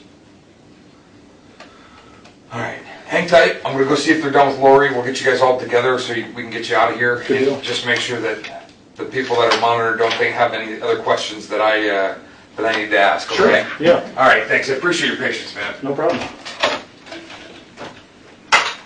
Oh, it's tough. I get it. He seems, very personable, easy to talk to, just seems chill. And the picture that he's painting is that Charles was not. But there definitely is big conflicting statements with Lori's statement in another room that was happening while Alex was getting questioned. And it just completely reaffirms that this was planned. She says it herself, that he came out there to make sure nothing happened, where he's just saying like, oh no, we were going to go to the gun range. Oh, we were even going to go maybe to the water park. Lori does not say that. You're not here to do the work or don't? Like, they don't care. They're Well, so and I think horrible. with high school, it's like they're just pumping. But kids when through. she was in elementary and junior high, all the teachers worked with her. They were nice about it. But by high school, there's so many kids, they just don't care. And I was like, just take it. You're so smart. Let's just take it, see if you pass it. She passed it. And got a really good score? And, yeah, she passed it with like college ready in every category the first time.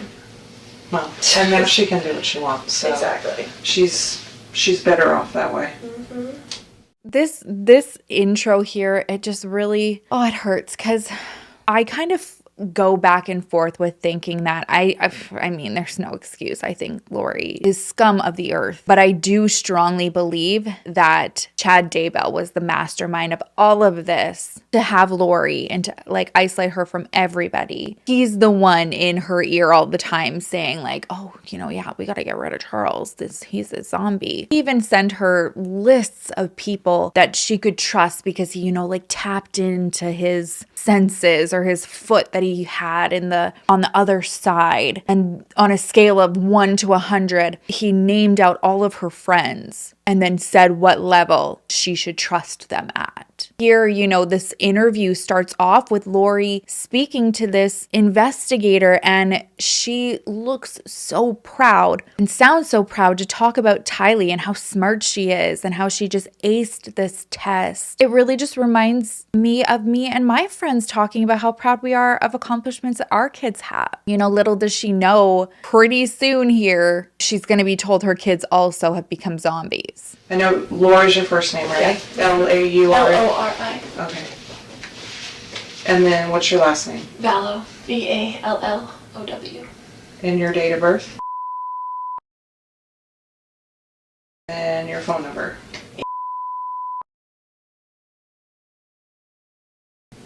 And you live at the house, right? Mm-hmm. Okay. Okay, I know this sounds silly, but it's probably the easiest way to start is just to tell me what happened. And then, so you can start what makes the most sense to you, and we'll just work our way through, and I'm going to ask you a bunch of questions just to kind of clarify. Sure. So I know you talked to the initial patrol officer. And he just got information. He didn't say anything. So yeah, if you can just kind of tell me kind of what happened. It sounds like some of this may have started last night or something along those lines. Right. So start where you think it makes the most sense. Okay, so, I told you, it's a crazy question. Well, so we moved into this house 3 weeks ago because he offered to get me a house here where all my family is. We were in Houston.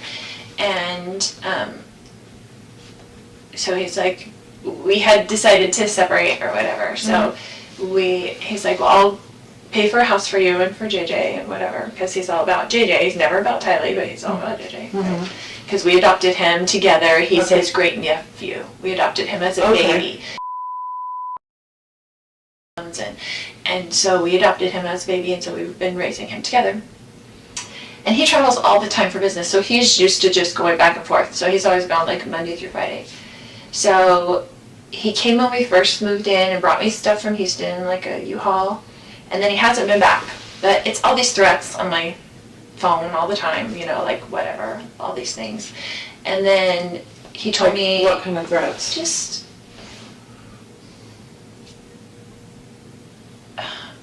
You'd have to read them to see, but he's always mad at me, right? And he doesn't want a divorce, but I don't like him and don't. What kind of threats? Has nothing to give her. I'm sorry, but if somebody was threatening your life specifically, like she was to him, every time he called the police, he was like, she says, I'm this person, I'm going to get murdered. Oh, it's so frustrating. She's like, you have to see. And then all of a sudden it changes to him messaging her about not wanting to get divorced. He still loves her. I like him and don't want to deal with him, so that's just how it is.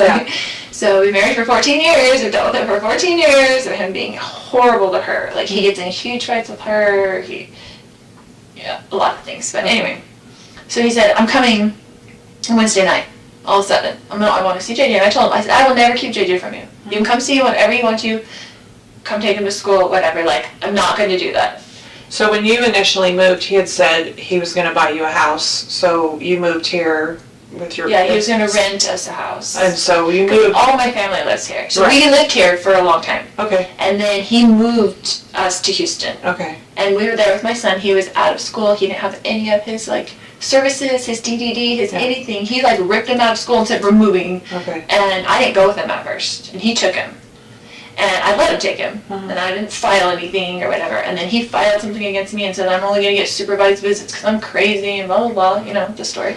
And so I just didn't talk to him for 30 days and let him take care of him and let him see what I've been doing for the past 7 years, because men need to do that. I have 5 kids. I have grown kids. I have grandkids. Okay, you're going to threaten me that you're not going to let me see my child without supervised visitation? Okay, do it for 30 days and see how long it lasts. You're begging me to come pick him up. Yeah. But she did.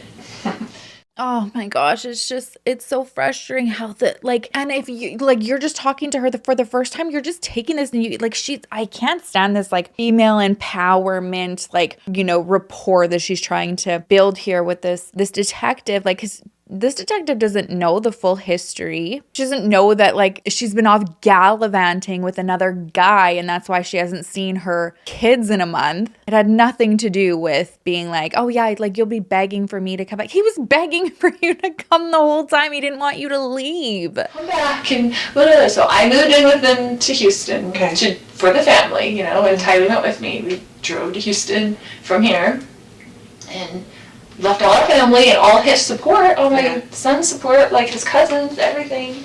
And we were there, and I enrolled him in school there. I tried to start all his services, and it takes forever. Yeah. It takes so long to get that done. There's no easy transfer. There's no easy transfer. You start from the beginning. It's a totally new thing. Yeah. And he didn't do any of it in those 30 days. So he just had gone without services, without even applying. And I'm like, do you even realize? Because he didn't ever do it in the first place. I did it. Long story. I'll keep it short.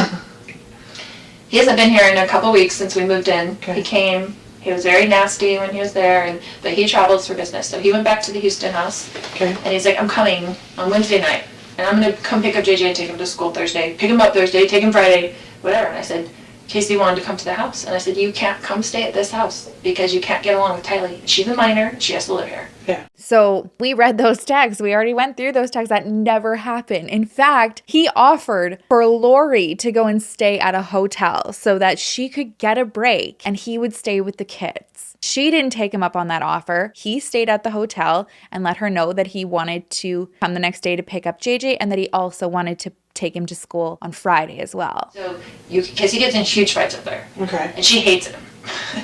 And so I'm like, you can't stay at the house, so I will book you a hotel, because he stays in hotels all the time because he travels for business, and the business pays for it, right? Oh my God. I'm like,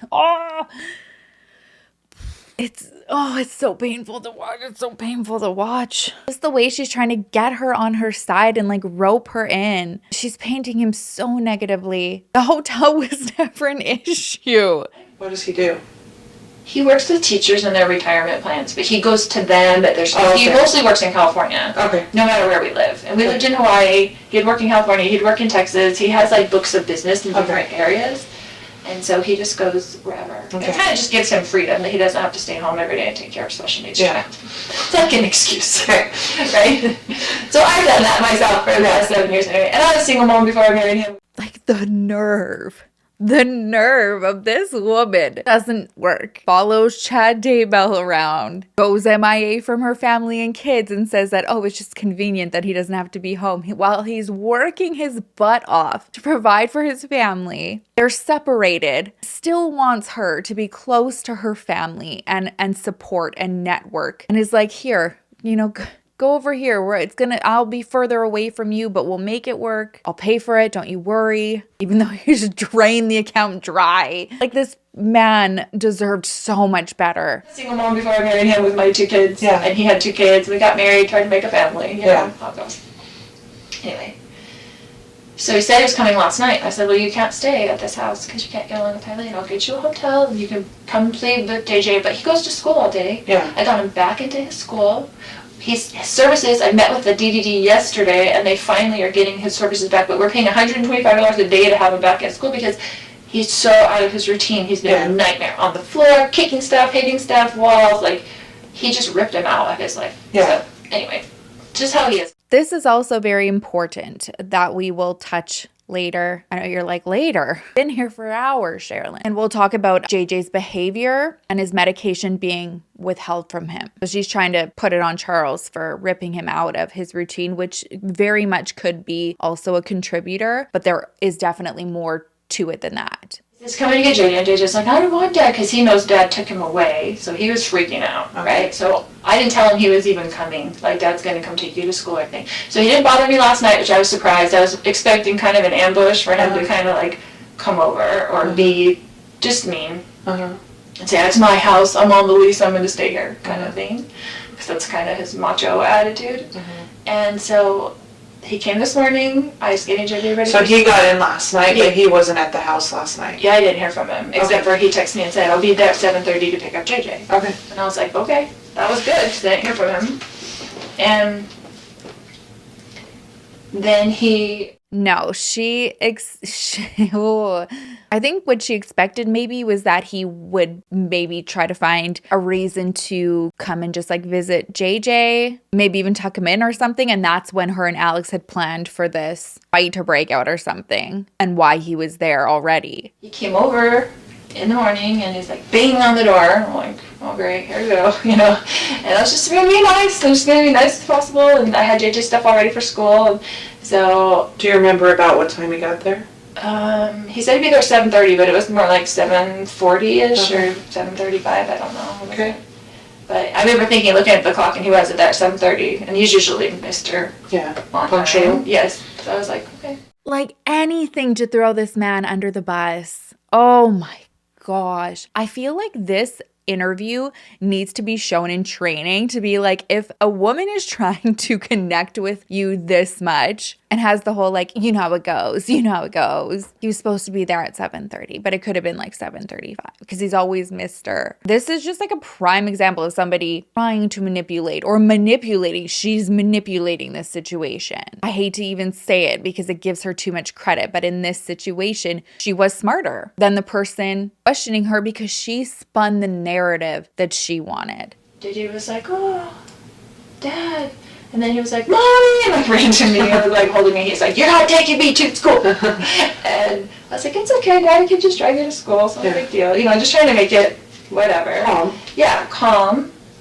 And then he was just being real smirky and real like jerky, you know, to me. And I was like ignoring him, whatever. And so he was like, and your brother lives there with you? No. Okay. He had stayed with me last night because I was worried he was going to come over and cause trouble with me. Okay. And there you go. There you go. Oh my gosh, the premeditation. Like, this was so planned. I wanted someone else there, like my brother there, because I trust my brother. And it's been a long story. Like, I had to go live at my brother's when he took JJ. And, you know, he's just been difficult. So, anyway. So I got JJ's stuff ready.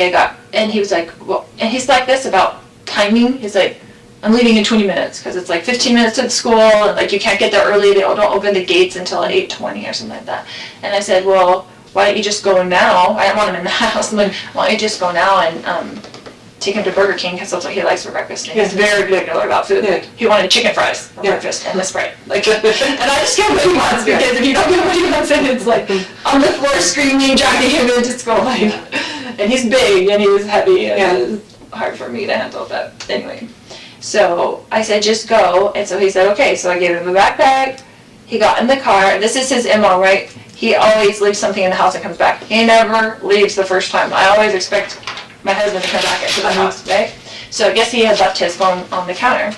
So he initially left with the backpack and with JJ? And so he put them in the car, in the driveway, and then he came back in, right? So I kissed JJ goodbye. He came back in, and his phone was on the counter, and I had his phone. And he was like, giving me my phone, and I was like, why don't you show me your text that you've been texting, blah, blah, blah, you know, whatever. Because he's like, why does the contents of his phone matter, Lori? You're separated and you're the one who's like, I don't want anything to do with you. I don't want this. I don't want that. It's upsetting. It's annoying. It's frustrating. But this is the story that she comes up with. When we know behind the scenes, she's done him so dirty. And if you're trying to paint this picture of this guy who you can't stand, you would just want him out of the house, wait at the school for 15 minutes. Why would you entertain what's on your phone and to show the text messages? I do believe like she kept the phone, but to antagonize him and to get a fight going. And it having nothing to do with him, you know, unlocking it to show that he wasn't having an affair. Because he had already said that he wasn't and willing to show her. She's never had proof of this. It was just a whole ruse to just get him in the house. like he's plotting something against me. Like, I'm like, why are you even here? Like, what did you come here for, you know? He's been talking to my other brother, and my brother came into town at the same time last night. And I haven't talked to my brother in a while, my other brother, and I was like, and so he was texting him on the phone when he first got to my house, and I'm like, why are you texting Adam? Like, do you even talk to him? Like, my other brother. And, you know, he's been telling me all these texts, like, you're going down, blah, blah, blah, blah, blah. He's blaming me for our marriage breaking up, and my niece getting divorced, and my friend getting divorced. He said, I'm a destroyer of families. Okay. Because I want everybody to get divorced. I'm like, what would my motivation be for people getting divorced? So I could babysit the kids more? Like, why would I have any control over what people do? Yeah.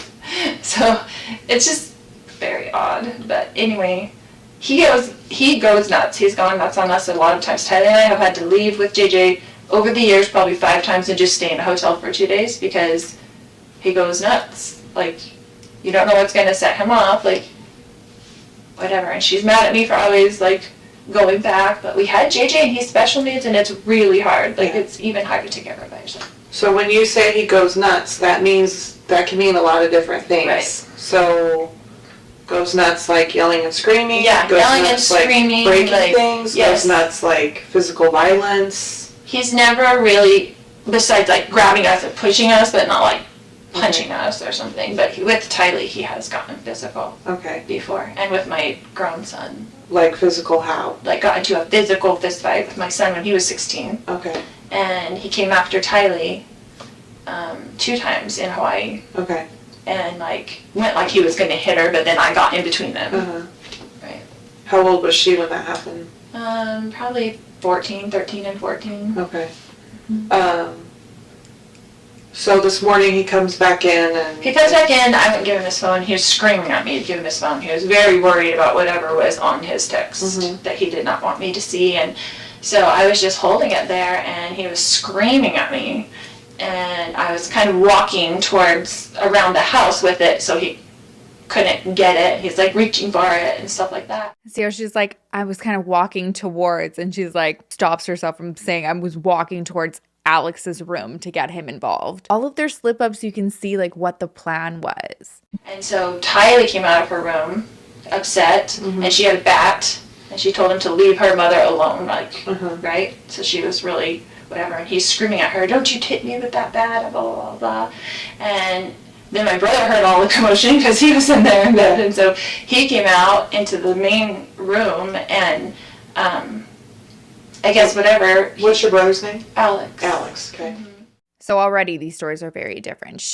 I do think that Alex is the one that is more accurate. Alex's version, they were already like at his door. They were tussling, fighting. That's why Tylee got the bat. But in this situation, she's trying to distance Alex from everything. He just started, he was screaming and he was super upset and whatever. And he's yelling at Tylee, don't you hit me with that bat, and blah, blah, blah. And so Tylee, I guess, I don't know if she swung at him or what, but he like grabbed the bat from Tylee and then went to like hit Tylee with the bat. It was, and I was right there, they were right there, and my brother grabbed him from behind, like just to stop him from hitting Tylee. You go like this, like he grabbed him like... Yeah, from behind, like just kind of to pull him back.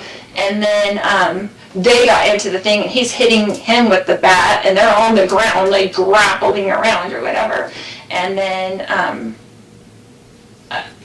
mean, that was all and he quickly. And he hit your brother with the bat while they were grappling and stuff?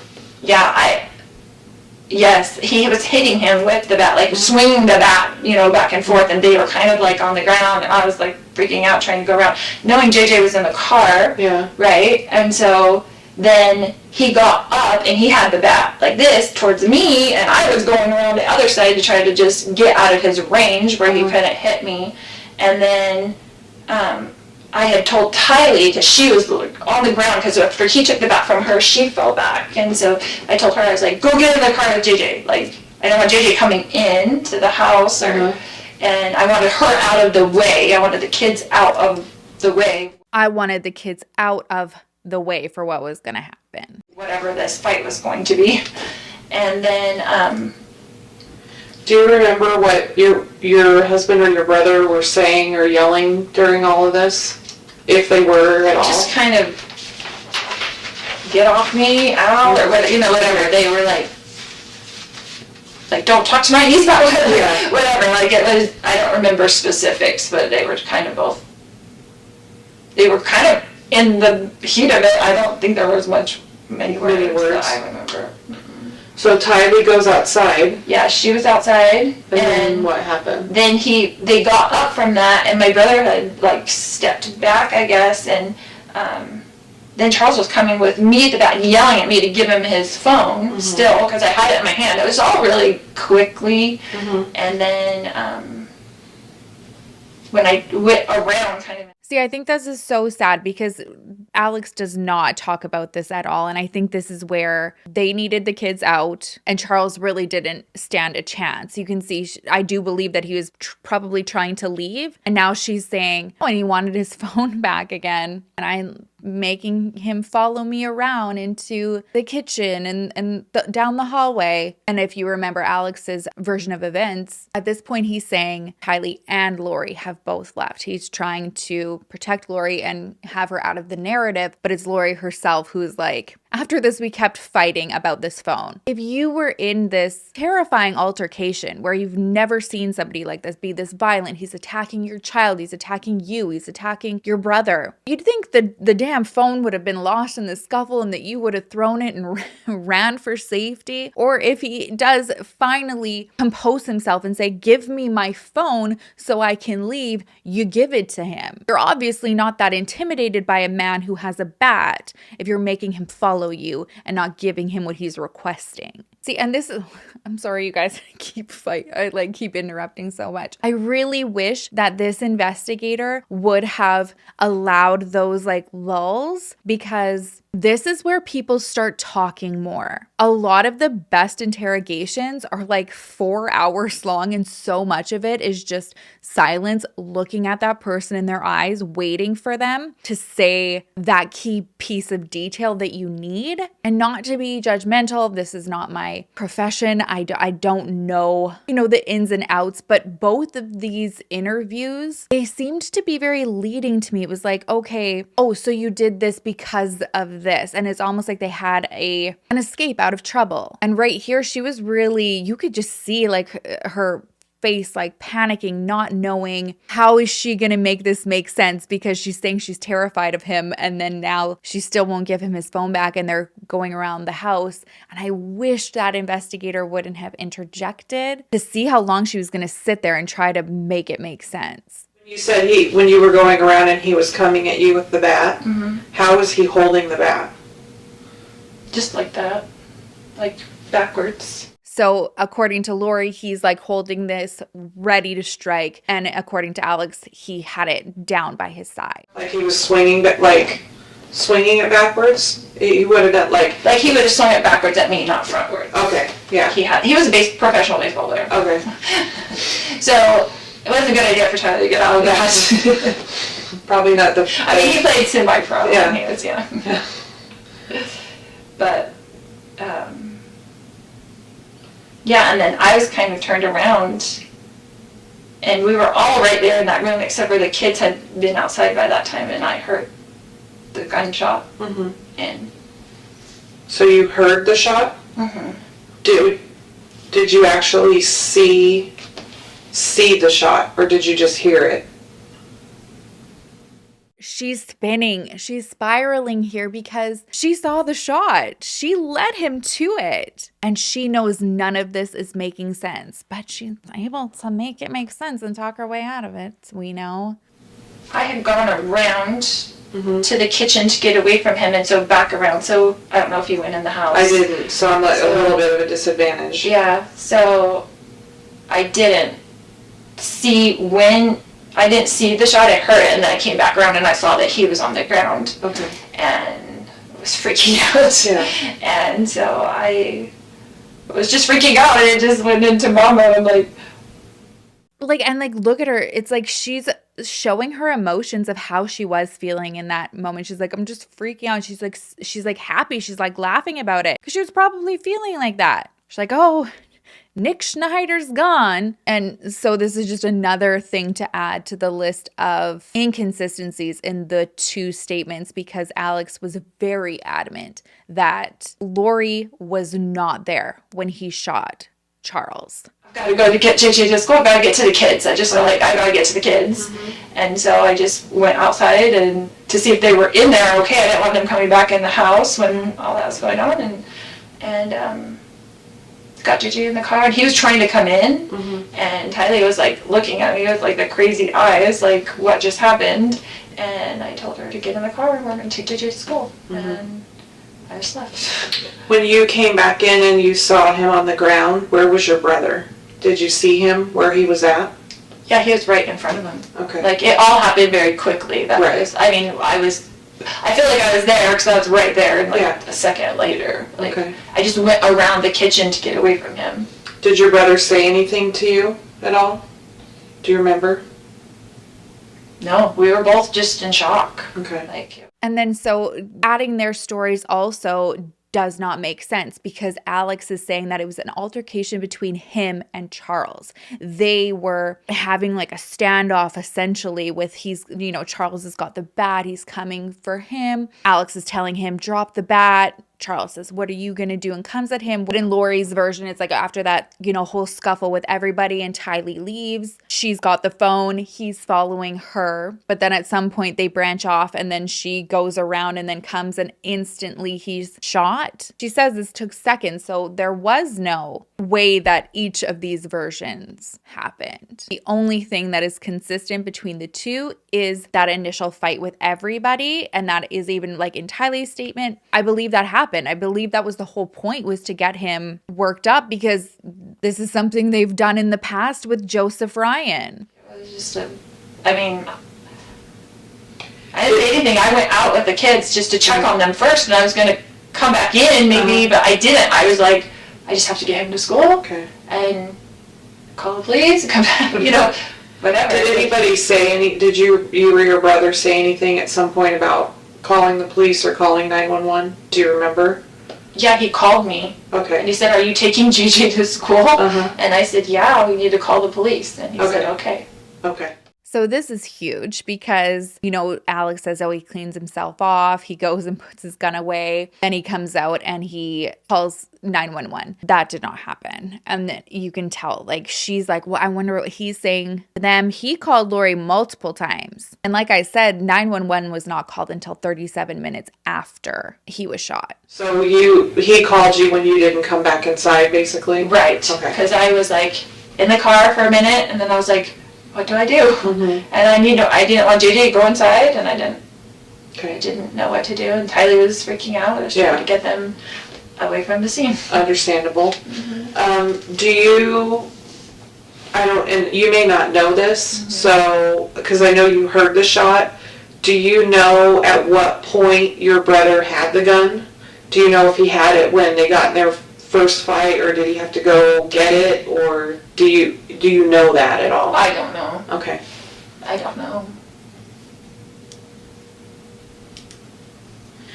And do you remember if you ever heard your brother? I didn't see him ever leave the room. Okay. So it was so fast. All that was so fast. I'm on the ground rolling around and I'm screaming, and this probably happened in a couple seconds. Yeah, it was super fast.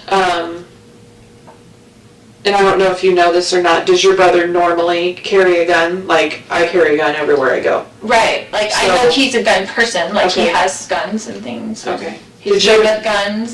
Did you know that he had one with him? No. When he came over? No, but I wouldn't be surprised if he did, because he's very, very professional with guns. Proficient, professional. Responsible's usually a good right, but responsible with guns. And then, do you remember if at any time, so you were trying to get away from him, and you heard the shot. Prior to the shot, do you remember at any point hearing your husband or your brother saying anything to either of them? No. This is so huge. It's like, come on, girl, you know this is not sounding right. Especially when they had the break between the two investigators to compare stories, because the one investigator that was questioning Alex, he keeps going, being like, what happened right before? Was there anything said? And he's like, yeah. I said, put the bat down, put the bat down, put the bat down. And then he's saying all Charles said was, what are you going to do? And then came at him, so he was very consistent with that's how it went. Put the bat down.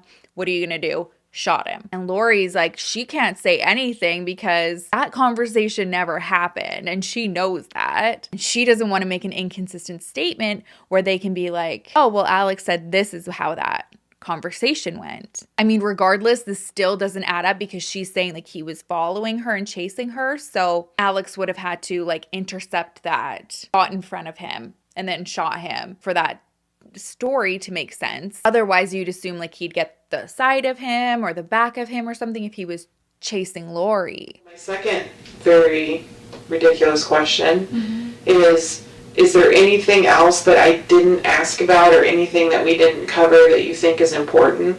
I always ask that just because I wasn't there, and so we're going through something that happened a super small amount of time. Yes. Can I So, step? yeah, go for it.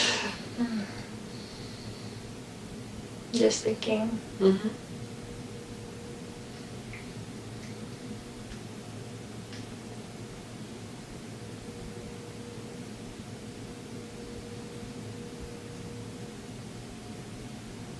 Just that.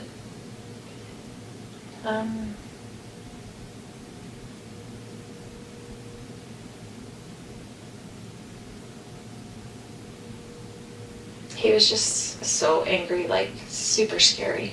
Did you? You know how you take your phone away from like a 16-year-old and they freak out, like their world disintegrates. Like I've taken my phone away from a 16-year-old boy before, and he's like wanted to kill himself because like they kidnapped him. That's how it was. It was like something on his phone that he does not want me to see. That he was like freaking out, like to the point where I thought he would hit me in the back of the head to get the phone. Okay. So you thought, and not, I don't want to put words in your mouth, but you thought it was possible that he was going to hurt you. Absolutely, he was going to hurt me and Tylee. Okay. Not JJ. He would never hurt JJ. Okay. And he hurt my brother. Like he was going like ballistic about. It's so weird how she has this like resentment for JJ almost too when she speaks about him, like, oh, you would never hurt him. Like, that's your son. And honestly, like I have not been in that relationship. I have not been a fly on the wall to see the treatment that Tylee would have had from Charles. But I have no doubt that she's probably correct that he may have treated her different. That's a very interesting dynamic to be a step parent in those teenage years, especially as a daughter. You know, I say it like on a monthly basis to my stepmom, who I hate referring to as my stepmom. If you've been here for a long time, you know that she's my mom. But in my teenage years, good Lord, I was a different person. There were arguments, there were fights, and it was all on me. It's tough years already. It's tough times if you're a step parent. You know, I really do not deny that there was probably a lot of tension in that relationship, but it is very odd that says it the way she does, like in the tone that she does when referring to JJ. It's like almost like well, she like would expect him to, I don't know, argue with him. It's very odd. It was bad. Okay. I'm gonna go talk to her real quick. Okay. And then if obviously, you know, we'll be here for a little bit, hopefully not too much longer. But if you think of anything or there's anything that kind of pops in your head or something else that we didn't cover, obviously. So I'm going to go talk to her for just a little bit, and then I'll kind of come back and check with you, and then we'll kind of go from there. So I know my partner's talking to your brother over in one of the other interview rooms. So we're going to just try to get, you know, as much done as we can and go from there. Okay? And then, is there anybody that you need to call or anything, or you want to wait a little bit? I don't know what I would say. No. And wait a little bit, we'll see. Yeah. I don't know what I would say. And if you want to, you can think about it. So, we do have victim services that work within the police department. They're right over here. They're not cops, they're civilians. All right. The rest of the interview is just Lori. This position that you see Lori in right now is how she remains. The end of this video when she comes in and says that, you know, they can talk to victim services now. She sits there, arms crossed, legs crossed. There's often times where you're just like, Lori, are you awake? Looks like she's sleeping. And then that's the rest of this. All right. So according to surveillance and phone records and stuff, because when Lori left, she took Charles's phone with her, so they were able to track, you know, GPS with that. After her statement saying that she was there when he was shot, they were able to see that time frame was about 43 minutes. During that time, Lori was seen going to Burger King to get breakfast for JJ, dropping him off at school. She and Tylee then went to Walgreens to get flip-flops for her and Tylee. Her and Alex spoke on the phone. Alex didn't call 911 till 8:32 a.m. When he calls 911, he says that this incident just happened. His phone, though, left with Lori at 7:49. So Alex calls at 8:32, and then almost exactly an hour from when she left at 8:48, Lori gets back to the house. Like I mentioned, while Alex was giving his statement, he said that he was giving CPR as per instructions over the phone. But like I said, it wasn't until the first responders came that they saw blood coming from Charles, which would indicate, those first attempts at resuscitating him. It's really frustrating to go back and see the interviews because I just don't understand how they were both taken at face value when neither of them could really answer key points, especially Lori. I feel like Alex, his story probably was more factual in terms of like the argument and stuff like that. But it's just unbelievable to see how that manipulation happens, not even just with law enforcement, but for everybody that she came in contact with. A lot of people want that friend group from her inner circle also held accountable. And for me, it's a very slippery slope. And I think it's because I've covered cases where we talk about cults and you can see how influenced people can be, especially at vulnerable times in their lives. And even more so when you've got this umbrella of religion that is kind of teetering on cult territory. It's very understandable for people looking on, the outside in, be like, how did you fall for this? How did you not see this? But until you're in that situation, it's tough to understand. And I think part of the reason why it's tough to understand and why it would have been easier to just accept if you were experiencing it is, you have to remember that this was a very long process of working up to this and involving other people and really, really hammering this idea that Charles was a zombie. And they had a bunch of their friends involved in this where they would all get together and they would perform these castings. Essentially, they were trying to, sit around together and talk about like, okay, I'm strong in this gift and I'm good at this. So let's go and pray on this and try to expel this demon. I guess where the big problem is, though, is what was that accomplishment supposed to be? What was ridding of this demon or zombie? What did that look like? Did that look like this zombie just left and then all of a sudden Charles came back? And that's where people are not thinking that that was ever stated. That in order for, Ned Flanders or, gosh, what was his name? Not Ned Flanders. Nick Snyder. Oh my gosh. Okay, so for anybody asking, Sherilyn, why don't you have wine on the channel? This is why. Based on people's statements and search histories among the group, specifically like Lori and Chad, I think it was clear to everybody that the outcome was going to be death. Once you became overtaken by a zombie, there was no ridding of the zombie, and that whoever was the original inhabitator was coming back. And there was an exchange between Lori and one of her friends, Zulema, where she kind of asks this, like, is there any chance for redemption? And Lori basically says, without saying how premeditated this was, it was premeditated, because she says, from what I'm being told, and what she's being told is from Chad, this is going to be a Nephi outcome. I am not familiar with the teachings of LDS. My understanding of what this is it's a story in their teachings where Nephi is, let's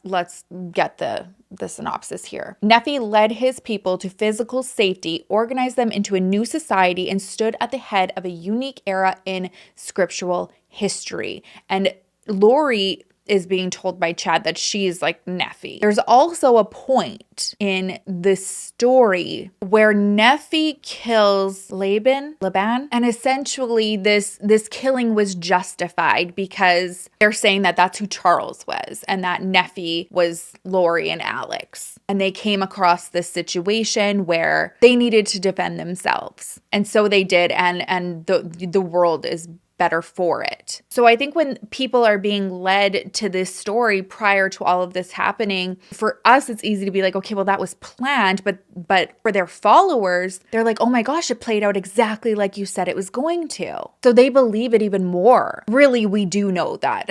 It was very premeditated. Even her search history on June 21st, so less than a month before Charles's death, was her searching Social Security benefits, specifically paying out to widows. Like I said at the beginning too, I know that this might not be like a very popular opinion, but I don't believe that this was all on Lori. There were huge indications that Chad is so intricate in all of this and just the puppet master behind the scenes. The ultimate goal was for him to be with Lori. However, he didn't want his wife to know that he wanted to be with Lori. So I think what really expedited what happened to Charles was because not long before his death, on the 28th, I believe, of June, so like weeks before, Charles finds this email that is allegedly written from him to Chad. It was actually written by Lori, and it's this email from Charles to Chad saying he'd like to invite Chad to the house. He'd like to do some ghost writing with him and stuff. So Charles comes across this email, and this is his reply to Lori. He says, "You tell me why you use my name and fictitious email to send a BS email about a book I'm having him ghostwrite for me. It's a fraud and a lie. There's no other reason for it other than to get him to Arizona and have an excuse for his wife. You did this. I had nothing to do with it, and you know it. Also, he did not stay with us in November. I will find out." So that's pertaining to one of the, meetings that Chad and Lori had, and he's telling his wife that he was out there staying with Charles and Lori as a couple. This is at the point where Charles had had enough. Like, he knew there was something going between them and he was going to expose them, and he said that. And he also shared these emails with Adam, Lori's brother. It breaks my heart because I think he was trying to do the right thing, and in the heat of those moments and those arguments and just feeling really betrayed, you do and say things you might have done differently. And in his anger and frustration, he tells Lori that he's going to email Tammy. And now that we know Charles was going to be killed, it's like you just wish you could go back in time and just say, like, don't tell her you saw that email, don't do anything, just like reach out to Tammy, because maybe it could have altered how this all played out. But he does. He emails Tammy on the 29th, and he says, "Hi Tammy, my name is Charles Vallow. I have some vital and disturbing information regarding your husband and my wife Lori. This is your work email, so I'll wait to send you the evidence that is very disturbing. You can call or email me from the address where you can receive the information. I apologize to be the one sending this, but something has to be done. I feel it's best if I shed some light on the issue. Regards, Charles Vallow." Then he sends an email right after to Chad Daybell, and he says, "Chad, I'm Lori's husband, but I gather you already knew this. She sent an email yesterday, supposedly written by me, to KK inviting you to Arizona next week and to ghostwrite for a book I'm supposedly working on. It's preposterous. I happened to run across it as she left her computer at our Houston home. I am not paying anybody for anything, and I am not writing a book. Either you or Lori need to tell me what's going on, or this will be exposed for all to see. Regards, Charles Vallow." And then he sends a follow-up email that says, "Does your wife know you have several of Lori's dance videos? Explain how that is in any way appropriate. She sent them to you at your request in January." Chad knows Charles knows everything. Charles never got a response back from Tammy. I mean, I suppose that could mean she got it and didn't believe it because Chad was able to come up with a story because he's, being told that he's going to be exposed, or that he knew that, like, Chad knew that email was coming to Tammy and he was able to intercept it and she never got it. Now, the next sequence of calls just goes to show that this was definitely not all Lori. Chad was so involved. And this is where you start to see that finances are a very big motive in this. This next clip that we're going to watch, or listen to rather, is the phone call that Chad made less than 12 hours after Charles's death. So he died in the morning, and this is early evening, mid-evening. Chad calls a funeral home to get a quote on what cremation is going to cost. I apologize that we even have to get into the area of the video where we start listening and seeing Chad's wormy little face and hearing his wormy little voice. Like, oh, this man just, they all get me, but knowing his hand is the one that is spearheading everything just gets me that much more. Hello, my name is I'm with their calls. How can I help you today? We just had a death in the family, and we really don't want anything but a cremation, and then to send the cremains to a family in Louisiana. It's just a simple, nothing other than a cremation and sending him to his family for a service in Louisiana. So, is there any way to know a ballpark price on that? Yes, and I'm sorry for your loss. Thank you. Okay, let me transfer you over to the director who can assist you with the pricing. What is your name, please? It is Chad Daybell. How do you spell the last name, please? Dabal. Daybell. How are you related to the person who passed? You notice how he gives like the improper spelling of his name? I think he's like, oh crap, I just like gave this name, my own name, which just further supports that there's something suspicious going on here, because if he was really trying to help Lori and was innocent in everything, he wouldn't do that. And it goes further, but he misspells his last name and then lies about who he is and who he's calling for. I'm his nephew. And then also, this is for the Valley of the Sons in Chandler, correct? Yes. Thank you. Yes, he lives there in Chandler. I live in Iowa, so I'm just trying to help out. Oh, okay, thank you. Yes, what is your uncle's name for reference, please? He is John Daybell. Your last name? Well, Dabal. Yeah. The same. John.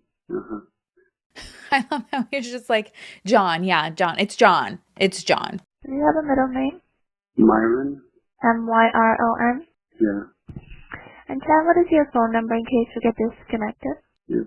This number, 515. I don't actually know my own number. Let me look real quick. Thank you. Mm-hmm. Thank you. Is he at a nursing home, hospital, or residence? He passed away in a hospital. I don't know the details.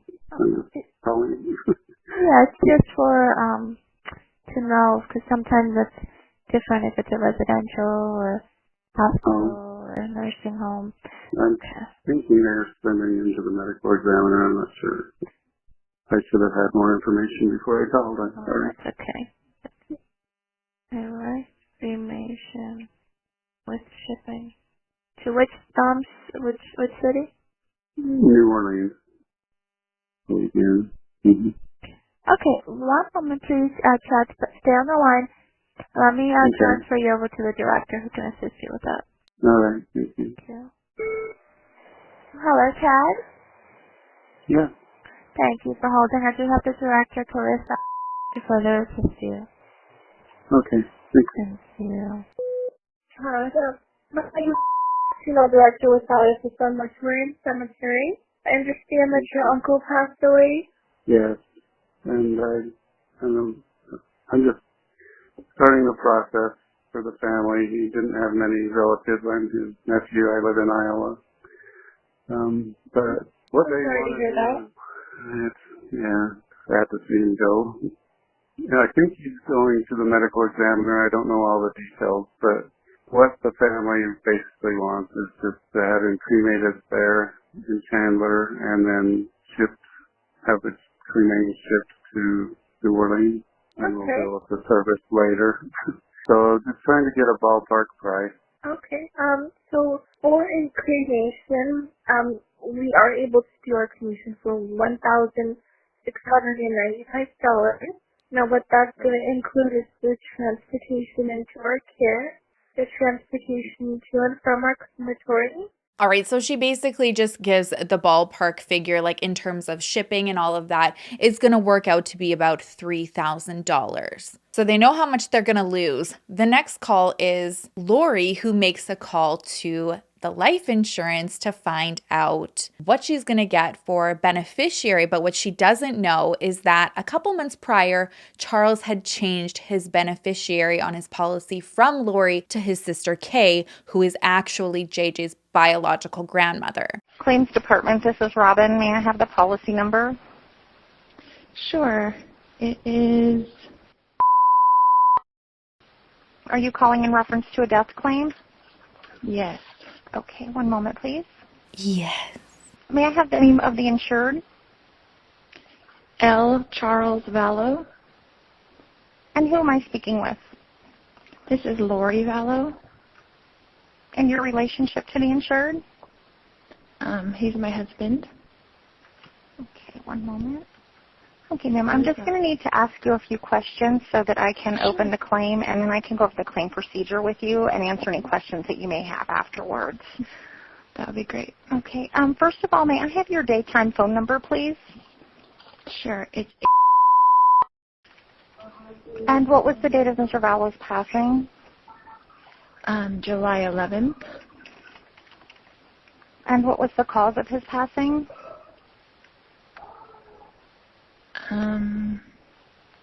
Well, he was shot. Okay. So I don't know how I want to put that. Okay. All right. And I hate to ask, but is it? Yeah, you can just say yes or no. Was it a homicide? No, it was an accident.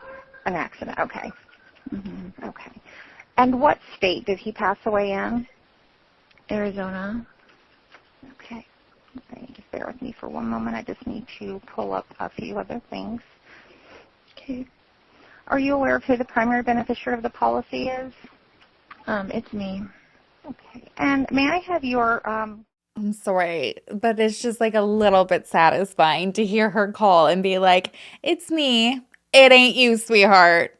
I'm sorry, one moment. My computer just went away for a second. Okay. Okay, ma'am. That is all the information I need to open the claim. What we will do now... So the video it finishes off with the operator here letting her know that she opens up the claim and that within the next few business days, she's going to get an email, either like giving the steps of who she's got to contact now to make the claim or what the outcome is of it. So we have not seen this email public, but obviously we know that she gets the response that she is not the beneficiary. She finds out a few days later, and this is where you know that like both her and Chad are like in on this, and where he's so concerned about her finances. So she finds out, and then she sends him a text message on July 18th, so 1 week after Charles's murder. She finds out she's not getting paid, and she says to him, "So I talked to the insurance company. He changed it in March.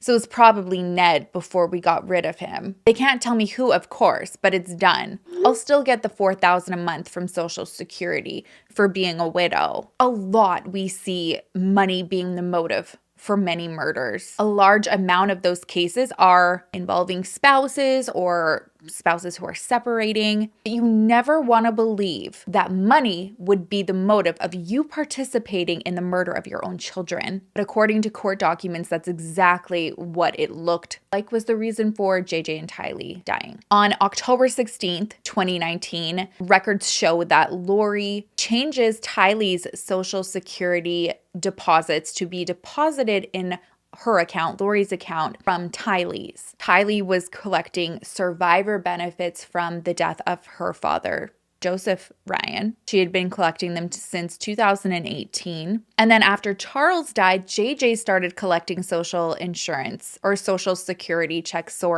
for being a survivor of him, and so was Lori. And so then JJ's checks are also being deposited in Lori's account. Tylee went missing on September 8th. From what we know, that was like the last recorded sighting of her. And so this was several weeks before that, almost a month before that, that Lori had already made that change. The last time JJ was seen at school was September 23rd, and Lori continued collecting both of those benefits until her arrest in February 2020. Now, where I want to go through in showing how you don't want to even go there and believe that this could have been premeditated so far back, but the evidence is that's where it's leaning, is that I mentioned earlier about JJ's behavior and how he was acting out. And one of the things that may have been contributing to that was back in January 2019. That was the last time that JJ's medication risperidone was fulfilled. When Lori's apartment was searched long after the kids went missing, that prescription was still there and it still had 17 pills in it.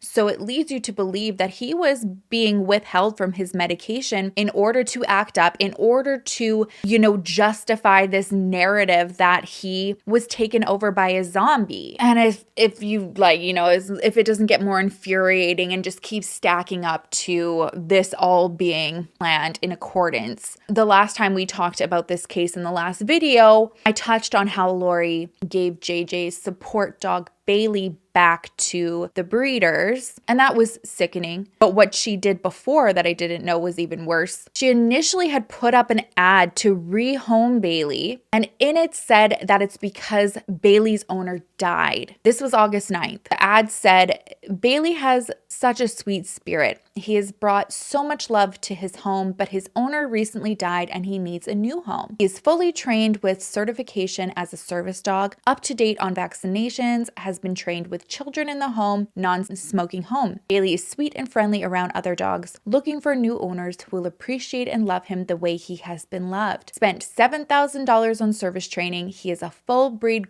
golden doodle, has experience on airplanes, has experience with people with autism. So the breeders reach out to Lori and say, hey, we see that you're trying to rehome Bailey. You can't do that. We have that in the agreement that you cannot sell our service dogs. Although, if you no longer require Bailey, we will take him back for you and find another home for him. So whether she told the breeders that it was Charles who had passed or didn't even touch on that, the whole thing is sinister as F, because Bailey was not Charles's dog. It's safe to assume that she knew that JJ was not going to be needing his service dog anymore. The next day after this is also the very last time that JJ ever speaks to his grandparents. Following that, she emails his school, says that she is withdrawing him, that she has taken a job position in California, which is not true, and that JJ's father had taken his own life, which again is not true. By this point, JJ, Tylee, Lori, Alex, and her niece Melanie are all in Rexburg, Idaho, where Chad lives. And it's September 8th. That is the last day that Tylee is seen alive. There's that picture, we'll insert it here, from Lori's iCloud account, which is believed to be the last photo of Tylee, where you see her holding JJ at Yellowstone. And so I think the last time we spoke about this, a lot of the theories were that perhaps she was somewhere in Yellowstone, something happened there. I believe now that something happened at the house that evening, because it's the following day, September 9th, that Alex's cell phone starts pinging all over the place. And this is how they were able to map his steps and match that with correspondence that Chad had with his wife to make it pretty clear that Chad knew what was going on. So at 2:42 a.m., Alex's phone pings at Lori's apartment. At 3:37, he leaves her apartment. Just based on his steps here, I have a feeling he took Tylee willingly. We know that she had spent a lot of time with him anyway, so it seems like she was comfortable with him. And this might have not been odd, because at 3:37, when he leaves Lori's, he goes to his apartment. He doesn't arrive there till an hour after he leaves Lori's though, and it hasn't been disclosed about what he did in that hour. But at 8:59, he leaves his apartment. 8:59 a.m. the next day, he leaves his apartment, or it would still be the 9th because this happened at 2 a.m. At 9:21, he arrives at Chad's. Some theories is that Tylee was already at Chad's in that hour that he was unaccounted for at his, arriving at his apartment. was that he brought Tylee to Chad's property, and that at 11:39, that's the final time his cell phone pings at Chad Daybell's property. And this is so sick because we know what he did there. At 11:52 a.m., his phone pings at the Del Taco in Rexburg, and then at noon, he leaves Del Taco, and arrives at his apartment where he spends the day. So after he disposes of his niece's body, whose remains were burned and dismembered, he goes to Del Taco. And so this is how we know that Chad knew exactly what was going on. That morning, he sends a text message to Tammy. He says that he shot a large raccoon and burned the limbs. His text says at 11:53, "Well, I've had an interesting morning. I felt I should burn all of the limb debris by the fire pit before I got too soaked by the coming storms. While I did so, I spotted a large raccoon along the fence. I hurried and got my gun, and he was still walking along. I got close enough that one shot did the trick. He is now in our pet cemetery. Fun times." He then says, "I'm going to shower now and then go write for a while. Love you." Tammy says, "Good for you." And then he says, "I'm back now." There's not even words to describe how sickening that is. So a couple weeks later, on September 22nd, it's believed to be the last photo of JJ ever taken. He's sitting on a couch in red pajamas when he was found. He was wearing those red pajamas. And on the following morning, Melanie, Lori's old ride or die, asks about JJ. And Lori tells her that Alex had just taken him somewhere because he was acting up. He had climbed on the kitchen cabinets. He knocked over a photo of Jesus. And she really couldn't control him, and that she's pushing the narrative of him being taken over by a zombie. And she had already been doing this. That day, that morning, going off of Alex's phone records, that is true that he was with Alex's cell phone pinged at Chad Daybell's property near a pond at 10 a.m. and that is where JJ's remains were found. The next day, Chad starts making some adjustments in his life. He also makes a call to his life insurance company and has the value of Tammy's policy increased to the maximum benefit amount, which was $430,000. These are also the text messages that Chad is sending Lori during this time. One message says, "Thank you for sending me that paragraph, beautiful Lily." They had code names for each other. He says, "I'm eager to see you soon, trying to hasten her departure. I love you endlessly." Kissy, heart, and fire emoji. Fucking barf coming from Chad Daybell. The next day he says, "Hello, sweet angel. Big news about Tammy. Please let me know if you are awake and can talk. I love you." And then he says, "The short version is that she has been switched. Tammy is in limbo, and a level 3 demonic entity named Viola is in her body. It happened at about 10 p.m. and was done by Tammy, who I always knew was 3D, but it turns out she's a multiple creation. Viola has been attached for about a year to my 12-year-old daughter." This makes you wonder if he was also trying to lay out the groundwork for his own children being turned to zombies here. He then says, "I've connected with Tammy in limbo and she's very frustrated and upset. She wants Viola removed as soon as possible. Viola seems to be similar to Penelope, who was another zombie that was attached to Tammy, because there's multiple of them, as we heard with Charles. The personality differences from Tammy should be quite evident. Please seek a confirmation on this, but I have now checked 3 times since I got home and get more affirmative answers each time." It's 3 days after these messages are sent that Tammy Daybell files a report with the Rexburg Police Department because she was shot at by a masked man and she believed it was with a paintball gun. And in the last video, she was so shaken by this that she actually posted about it on Facebook. It's 10 days later after this incident that sadly Tammy passes away. According to Chad, it was in her sleep. When he calls to report this, he just lets the first responders know that the night before she had gone to bed with a cough and wasn't feeling well, and that when he woke up, she was no longer alive. So they believed that her death was natural and he did not request for an autopsy to be performed. So she was buried without an autopsy or further investigation. On November 5th, 2019, that we've seen these infamous wedding photos in Kauai, Hawaii, where Lori and Chad eloped. Something I didn't mention in the last video was the rings that they exchanged. Lori bought weeks prior to Tammy dying on Charles's Amazon account. After their wedding, a couple days go by and both Lori and Chad start emailing rental companies saying that they're looking for a place to rent and that they have no children. Since the last time that JJ had spoken to his grandparents, Kay and Larry Woodcock, Kay had been reaching out to Lori being like, hey, can I talk to JJ?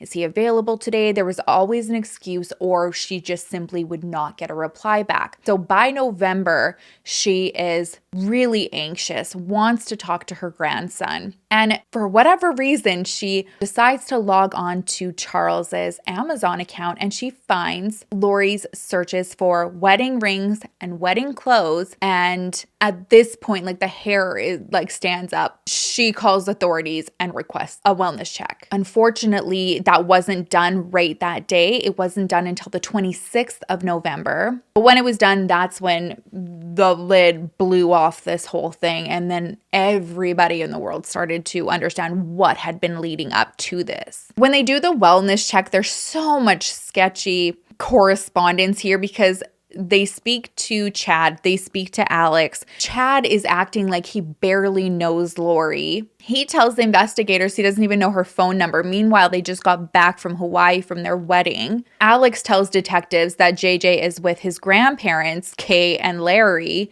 but they're the ones who have called in this wellness check. And then this is when Lori speaks to them and says that JJ is fine and that he is with a friend of hers, Melanie Gibb. They tried to go to Melanie's house to follow up on this. She wasn't home, but they were able to get through to her on the phone. And she tells them, I haven't seen JJ in months. And this phone call, if you've followed the case closely, you probably remember where Melanie has Chad and Lori both on the phone and she's asking them why they're lying and where the kids are, and she's being told that they're safe, and Lori gets really defensive. And I think that this is such a prime example to hear about manipulation and gaslighting and control tactics, because Lori's really, really flipping the switch here on Melanie when she realizes that Melanie is not really believing what she's feeding her anymore. Hey, Lori. Hey, let me put on speaker. Oh, okay.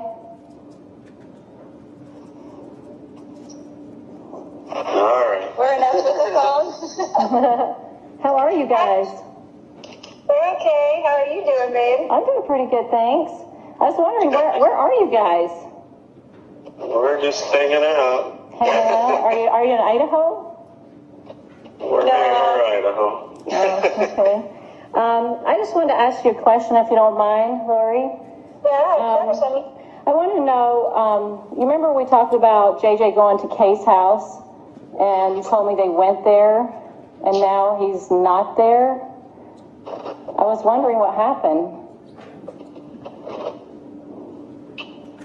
Well, I had to move him somewhere else because of her actions. So Was she doing something? Like, was she trying to come get him or something? Or, like, trying to kidnap him? well, she said that lots of times before, but Okay. When I asked Chad the other day, I was like, hey, where is JJ? And he said, for my security, he didn't want me to know. So is there a reason I should be in danger to know where he is? no, it's nobody. It's his danger. It's the danger that there's people after me. Okay. We just felt that if you knew, that puts you in a danger. Well, just in a bad position. Bad position. Everybody, if they don't know anything, then they don't have to say they know. Right, so you're just worried. Okay. I'm just to keep him protected and And keep you protected. And keep everybody else. I appreciate that. Well, I was wondering why you told the police why he was with me.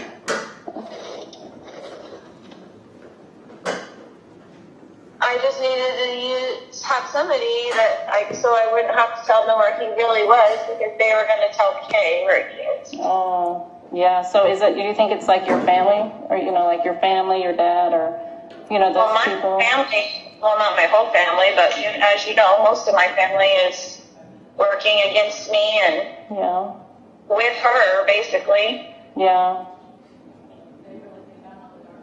Is JJ safe? He is safe and happy. Okay, well, that's good to hear. Are you afraid of anything? Are you afraid to tell me that you're just afraid that that I could be in danger? I don't, if I knew, how could that hurt me? I don't understand how that could hurt me if I knew where he was. Well, I'm just not telling anybody so that nobody has to say where he is or get questioned to where he is, so I can keep him as safe as possible. Yeah.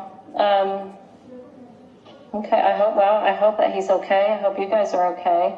I did have a question that I asked Al at one point, your brother, if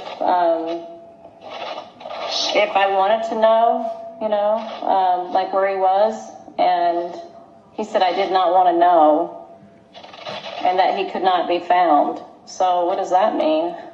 I don't know why he would say that, but it's the same story. I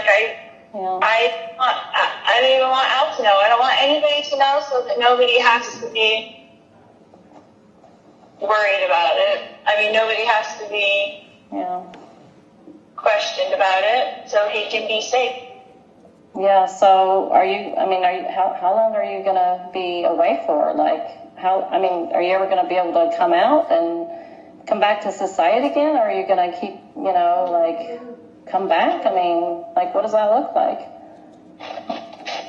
I will do whatever the Lord needs me to do every day, so we'll see. I just wondered if I was ever going to see you again. Absolutely, you will. Okay, so maybe when they're done chasing you, you'll be able to come out again, or?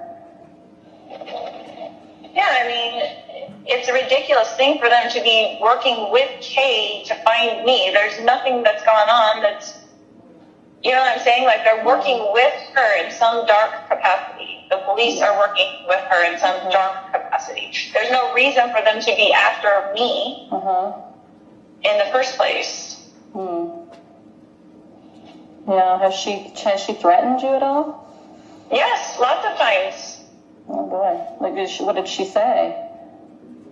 Well, it's in emails and everything. So she said she was going to come take him, or she was? There's a lot of things. Yeah. Nellie. Well, I know it sounds like it. I'm just worried for you guys because,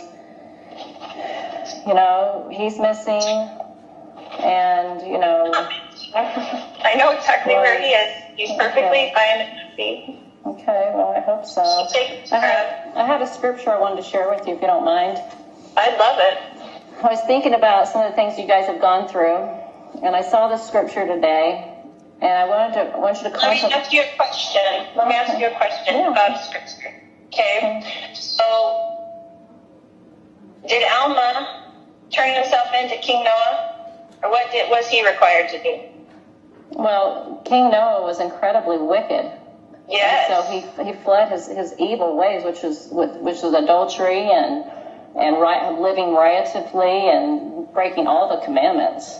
Right. So what was he required to do, Alma? He had to go and flee so that he would be safe, and then help other people realize how jacked up the system was and the government was. What about Moroni?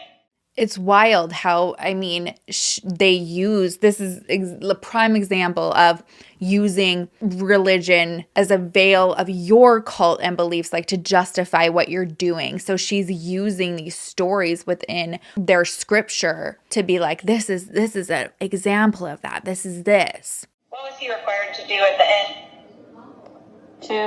To carry on those plates and bury them. That was his responsibility. What did he do to do that? What did he have to do to do that? Did he hide? He had to hide. He had to hide because they were so. Everybody was killing everybody in the society. Everybody was dying. They were killing all the Nephites. And the scriptures had to hide in the cavity of a rock by day and go out by night. The prophets did. They did. Yeah. Okay. So thank you for sharing that with me. Okay. This scripture is just something that may be thoughtful for you. For behold, this is Doctrine and Covenants, section 3, verse 7 and 8. It says, for behold, you should not have feared man more than God. Although men set at naught the counsels of God and despise his words, yet you should have been faithful, and he would have extended his arm and supported you against all the fiery darts of the adversary. He would have been with you in every trouble. So when we work with the Lord and are obedient, He's going to protect us from adversarial darts and all kinds of negativity. But when we open the door to Satan, he comes in and then he attacks, and then he takes away to make it look like somebody else took it away. But that's not how God works. He doesn't work in darkness. I agree with you 100%, and that's what the Lord is doing for me. Exactly what He's doing for me. Oh, it just sounds weird. For darkness, Mel. Darkness is knocking on the door all the time because that's the way dark works with the light. And I promise you that I have done nothing wrong in this case, but sometimes you have to hide in the cavity of a rock for your own life safety. And that's what the Lord requires of you sometimes. And that's how it is. And I'm sorry that's how it is, because there is a lot of darkness on the earth. Yeah, I know. It's been after me for zero reason, besides the darkness of Kay, which you already know she's dark. I haven't met her enough to know if she is dark or not. I've just met her slightly, and she seemed like a normal kind of person, but then I haven't engaged with her that much, so I don't know that personally. It's so sad that it took Melanie this long. And I mean, I'm not pointing fingers being like, you should have seen, like, she obviously was trying to make excuses. And even when things weren't sounding or feeling right, it's the way the manipulation is to be like, well, like, this is how it's playing out. And you already know this, and this is dark, and she wants to believe it. And I know there's a lot of people out there who felt like she knows more, should have done more. My personal opinion is that she definitely turned a blind eye for a lot longer than I think I would have personally, in my opinion. A very Chelsea Suarez line for me. But here she's finally standing up to Lori. Unfortunately, her kids are gone. Charles is gone. But you can only imagine like how maybe some of those conversations had gone prior, where Lori was able to actually flip the script. And she's saying, you already know Kay's dark. I've already told you that. And then finally she's like, well, I don't know that. I've only met her once and she seemed nice. I'm sure at this point it's because she's like, gosh, if I say and agree that she's dark, she's going to be the next to go. So you don't know about her changing the thing for herself to be the beneficiary of the policy and all that stuff. None of that's dark, right? Well, I haven't seen those documents, so I have no way of knowing. I've seen them on my computer. No, I have not. Wild. Like, this again just reiterates how all of this stems to money. She's so dark. She changed the beneficiary to be herself. No, sweetheart, Charles did, because you kept threatening to murder him. No, I have not. I haven't even looked in on your computer before. You haven't showed me anything. I don't know why you're being controversial to me, or if you're recording this conversation for the police or whatever. I don't know what your intention is on this phone call. Well, but I love with all my heart, and I have forever, and I will always love you. I appreciate those words, but if you really love me, you wouldn't have told the police that I had JJ with me. That's not what a friend does. I mean, that just makes me look weird, and it's not safe for me. That doesn't look good. I mean, you had to think of my welfare if you love me. I do, and I did exactly what I felt the Lord was instructing me to do. And I appreciate you and I love you. And I've never do anything to harm you. And you can have all of this confirmed to you by the Lord. I have. And my conscience is clear. I feel very understanding what's really going on, Lori. And I believe that you have been very deceived by Satan. I believe that he has tricked you. And I don't believe that what you're doing is correct. I just don't. I mean, Tammy dies, and then your husband died, and then he's missing. It just doesn't sound like God's plan to me. It gives me a gut feeling, like in my gut, it feels weird. It doesn't feel right. I don't have peace about it. I never have felt 100% peace about it. I always felt like a little weird in my stomach about all these things. Again, this is not, pointing the finger, you shoulda, whatever, but this is another confirmation that those feelings inside you, your instinct, listen to it. That is your gut screaming at you. Listen to it. You know me, Mel. You know me. And this is textbook manipulation, gaslighting, putting words into her mouth, being like, oh, don't you remember that you did this? You saw this. And then her, you know me, Mel, you know me. This does not sound like you. This sounds like you've been influenced by somebody dark who wants you to believe dark things and have fear of the celestial world. I don't have fear. Gaslight right there. You want to know what gaslighting is? This is it. Sounds like you've been influenced by darkness, not me. I don't have fear. You obviously do. No, I have a peace of conscience and I can see clearly. Well, I'm sorry that you feel that way. I love you so much. I know you do.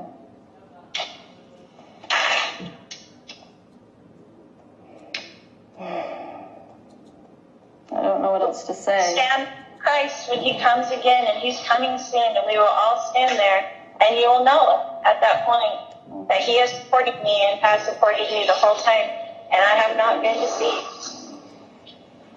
I just want to testify that Remember, this is going back to the last video. What she's referring here to is, and how she was able and Chad was able to instill this fear in everybody was that the world was ending and there was only room for 144,000 people in the afterlife. And they were hand chosen to choose those 144,000 people. So when you're using religion as this weapon to control people and this fear of like end of times are coming, and if you do not comply, I'm the one with the ticket in, baby. You better listen to me. This is what she's referring to and how she was able to control, and Chad was able to control for so long. And it sounds like at this point, this is where Melanie's like, if that's what's going to happen, then I'll talk to my maker when we get there and ask why all this?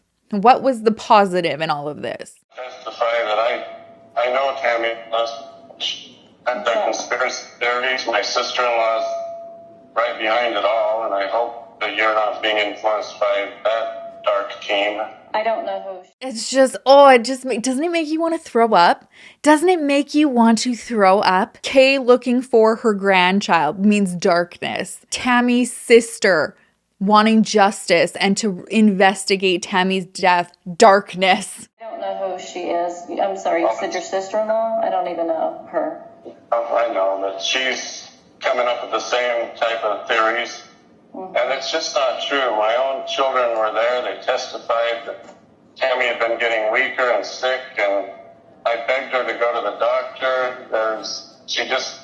Her heart was failing her. She was physically falling apart, but she hates doctors, and she just passed away. By those who know Tammy, this has been debunked. She was in very good health. That's how it happened. My son Garth was right there with me the whole time. My kids were at the house within a... Sorry, Chad, to cut you off again. Again, not true. Garth was not sleeping in the bed with his parents when she allegedly died in her sleep. 20 minutes of her passing. There were two coroners. They checked her out right there on the bed. all these conspiracy theories just make me sick to my stomach. Just absolutely sick. Oh my God, you make me sick to my stomach. Holy shit, maybe I do need another glass of Malbec to calm down. I know I've been told for years that Tammy would pass away at a young age. And I had no idea that Lori would even be a part of my life. I just knew that my life had two segments. And this is something I do want to interject. I do believe, I don't believe him with this. I do believe that he had that narrative for quite a while. And this is where why I think that he is in a whole nother level of controlling and darkness, if you will. Chad had met, I think it was 2 or 3 women prior to Lori that he was interested in. One of them, her name is Julie Rowe, and she also, I mean, to each their own, but a little culty, in my opinion. Thank you, Chelsea, for that vocabulary. And he liked spending time with these ladies, liked to latch on to them for collaborations and stuff like that. And he would tell them, because of his abilities from his near-death experience, where he's got one foot on the other side and one foot here on Earth, he's got this gift of being able to see things, and he can see that he's had multiple wives in past lives. And one of them was Julie and another woman, and then Lori. He said that they had been married before in past lives and that they were going to be married in this life. And he knows that, there's 2 parts to his life here on Earth. And then in the afterlife, they're going to be married again. So this is just very telling when you kind of know that backstory, how he's like, oh, I've been saying for years that Tammy's gonna die soon to make room for one of these other broads that are hopping on the next phase of my life with me. And that I know Tammy's on a special mission and she's with my kids. She's visited them. There's so much, Melanie, that you just have to have faith, and this is not some sort of master plan. There's no way Lori and I could ever come up with this. It's just... You can understand my concern, correct? You know what's really sick about that is that, giggling like that, how he did, and it's sick that I wish that statement would have been true. I wish that this little turd of a man was not capable of doing this, but he was. I can from an outside perspective, but from someone who knows as much as you know, no, not really. But we can feel Dave's influence on you. I can feel that for sure. He's a very good man, and he has a very strong foundation, that I know. I know, but he seems to be the one that's putting the doubts in your mind. The gentleman that they're referring to, Dave, it was her boyfriend at the time. Maybe they were engaged. They are now married. And perfect example, this conversation of the controlling and being like, not allowing other people to influence you when they don't agree with your, cult mentality. They're saying, oh, Dave's got this negative hold on you, Melanie. No, you know what? I have come to understand that my gut feeling, I was not listening to it. And I always felt uncomfortable with many things. Okay. Well, I'm sorry that I included you in those teachings then for your own sake, because I wish that you didn't have as much knowledge as you have, because you will be accountable for the knowledge that you do have, no? Wild. So are you.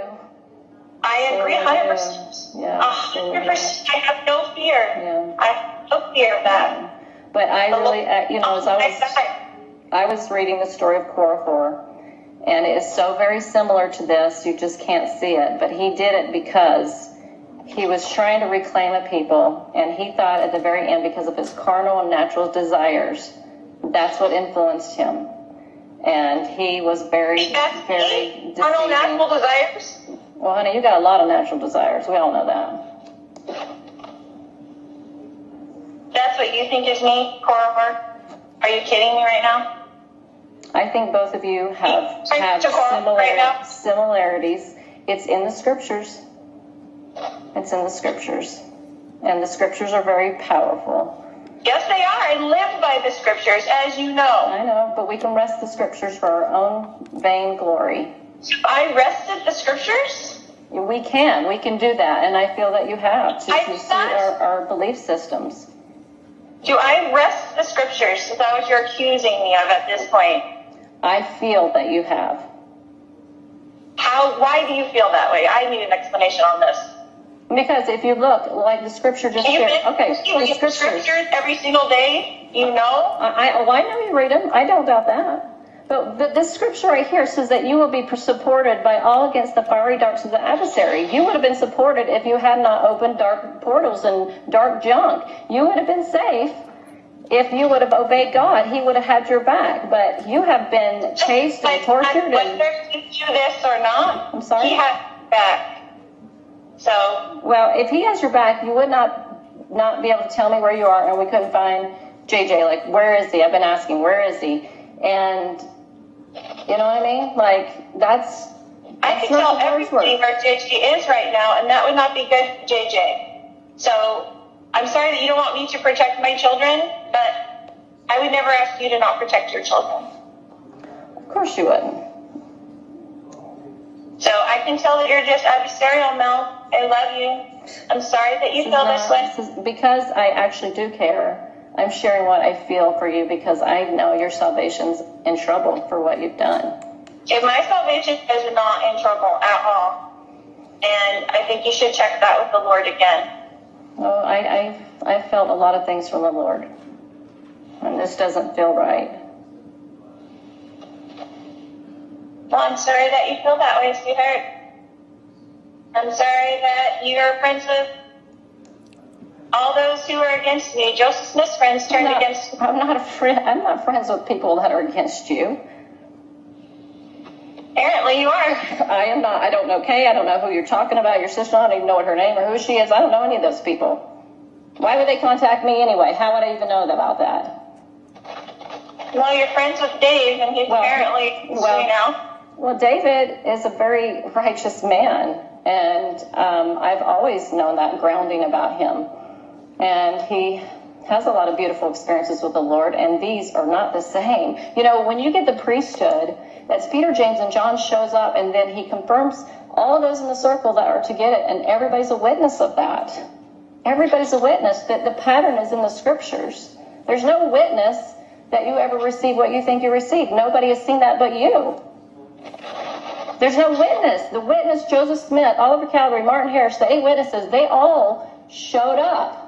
Was there a witness when Jesus, Heavenly Father, gave that to Joseph Smith by himself in the grove? Was there a witness? No, but they had it later with other people. That was one experience, but others joined in later. When he brought other people into it, they had experiences. Scriptures, yes or no? I'm sorry? Is that in the scriptures, yes or no? That Joseph was alone when he saw God the Father and Jesus Christ? Yes. Yes, he was alone. He was alone. But he had to open it up first. That's not a pattern at all.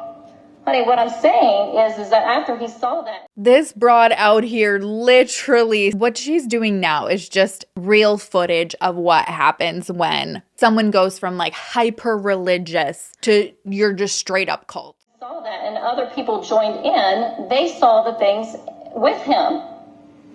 He wasn't alone. There was a witness for them. There was no witness. Anybody's never seen what you've seen or experienced what you've seen. That's your own witness, but nobody's had that. No, God knows it, and I will never deny it. For my soul would be at stake if I did. So you can say it didn't happen to me, Mel, but if I say it, then I am accountable. You didn't witness it, but I did. But your behaviors is not, okay, I understand that's what you believe you saw, but this is the thing, as I see, is that your behavior is not one of somebody that's seen Christ. Your behavior. What? Never had any idea that you would be the person of all people to turn me. I cannot believe I am asking questions, and I am concerned for you. That is what somebody does when they care. You don't sound like you're concerned. You sound like you're accusatory. You do not sound concerned. You sound pissed off. I'm not. I am troubled. Maybe that's the better word. Troubled. Because these things, like you being with Chad before he's even divorced, It's unusual behavior for a person that's seen Jesus Christ. I was never with him, and he was never divorced. Honey, I've seen you guys together. So I haven't ever seen you with, I've never seen you with Chad kiss him and walk around the track at BYU with him. I never saw that. You saying you're the one that's just feeling guilty about being with someone before they were divorced. Oh, honey. See this like reversal, like where she's like, oh, well, maybe you're the one guilty. And she's like, I never did that. She drops facts and then Lori just turns around and puts it on her. I think that's not what we're talking about here. Wait, it's not what we're talking about here. That's what I'm saying. You are going off the deep end. Well, I'm just saying this is not a behavior of someone that sees Jesus Christ. It's not the behavior. Really? Have you ever seen Jesus Christ? So do you know what the future behavior would be if you had seen Jesus Christ? I know that when I pray. Lord asks me to do every day, and he does protect me, and he is protecting me, and he will protect me against this accusation as well. And we will both stand there with him.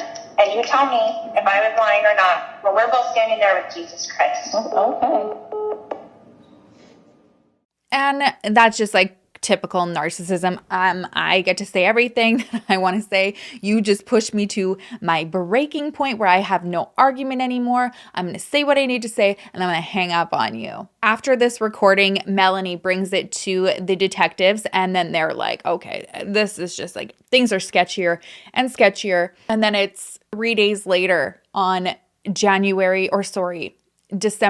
11th, 2019, that they make the decision to exhume Tammy Daybell's body and actually perform an autopsy. The results have not been released publicly. According to an interview that their son Garth had, he said he was told his mother was asphyxiated. The next day, after Tammy is exhumed, Alex Cox, Lori's brother, dies. At the time, he was married to a close friend of that group. Her name is Alema. Her 25-year-old son is actually who found Alex. He found him unresponsive in the bathroom. The whole report is quite questionable. He didn't even know that his mother was married to Alex. He also didn't attempt to perform CPR on Alex because he was saying that at this point, Alex's bowels had released and he wasn't able, comfortable to do it. Even on the 911 call, he doesn't even know Alex's last name. So that relationship, I don't know how that's all going to unfold. It's just very suspicious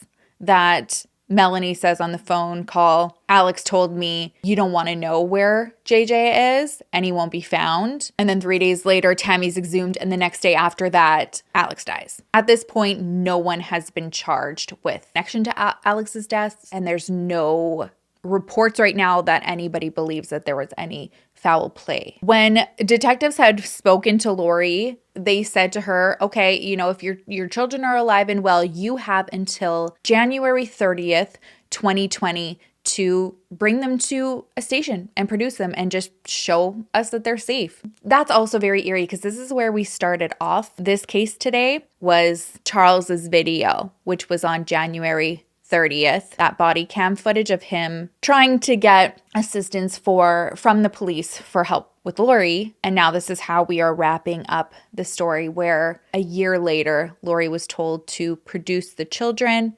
and she didn't do that. So there was a warrant out for her arrest. Finally, on February 20th, 2020, she was arrested and taken into custody. Chad wasn't arrested at the time, and that was really shocking. But we now know that it's because there was a lot of investigating going on behind the scenes, And this is where the FBI was going through cell phone data, specifically with Alex's, and that was what was crucial to leading them to the remains of Tylee and JJ. It was on June 9th, 2020, that they were able to obtain a search warrant to go and dig on the Daybell property. And what's so effing disturbing about this is that it just so happened while they were digging on the property doing a search, Lori calls Chad. She's in jail. So she calls to check in on him. And since she's in jail, this was recorded. And just listen to their voices and how disturbing this call is. Hi, Dad. Hello. Are you okay? We're searching the property. The house right now? Yeah. Yeah.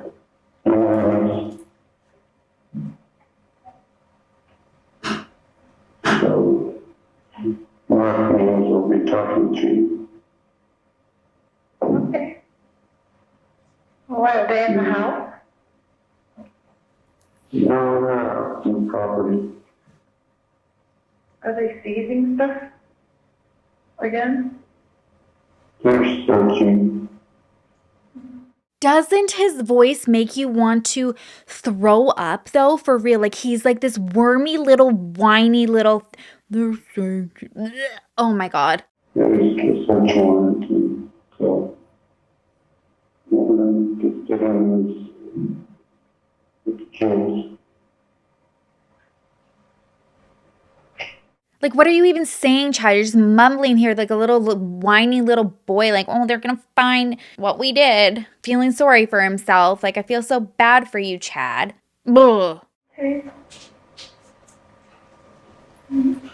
Yeah. So I tried to set up a call. Glad you called. Yeah. So we'll see what transpires. Okay.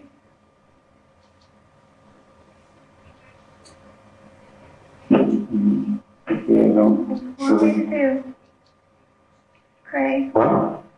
What do you want me to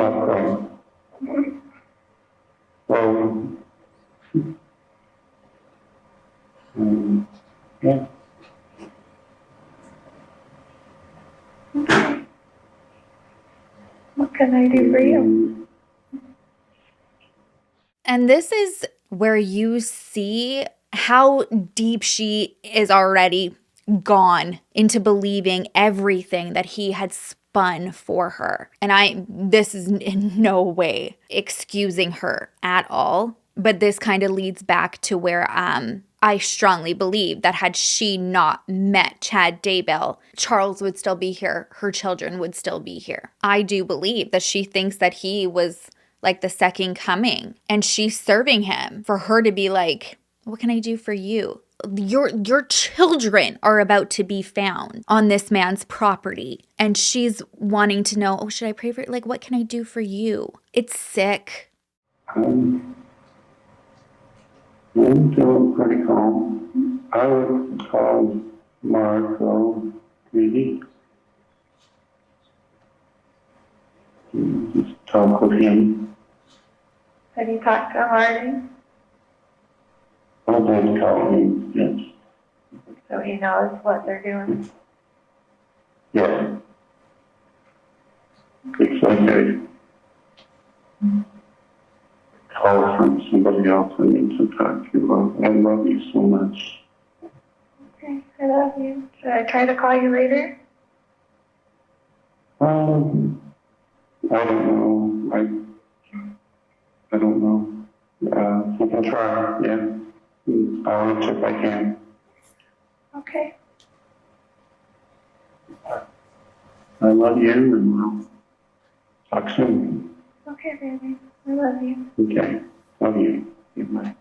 There's just no words. There's literally no words. Chad was thankfully finally arrested that day. He was charged with the deconstruction or concealment of evidence. And I want to finish off on a picture painting moment here. This is in June 2020. So let's try to go back in time there. We were in the middle of lockdown restrictions, thinking that they were going to be lifted in April or May. Everyone's restless. It's June. We're like, what the F is happening? Can you imagine what Lori and Chad were thinking right at that point? They were probably selling their souls to the devil, because who knows who they were running with anyway. And they were just praying that COVID was going to wipe everybody out. They're going to be like, I told you the end of days were coming. But it didn't. July 22nd, 2020, when they said that was going to happen, came and went, and we are still here, bitches. To date, they have not gone to trial. To date, we are November 2022. they are scheduled to go to trial like joint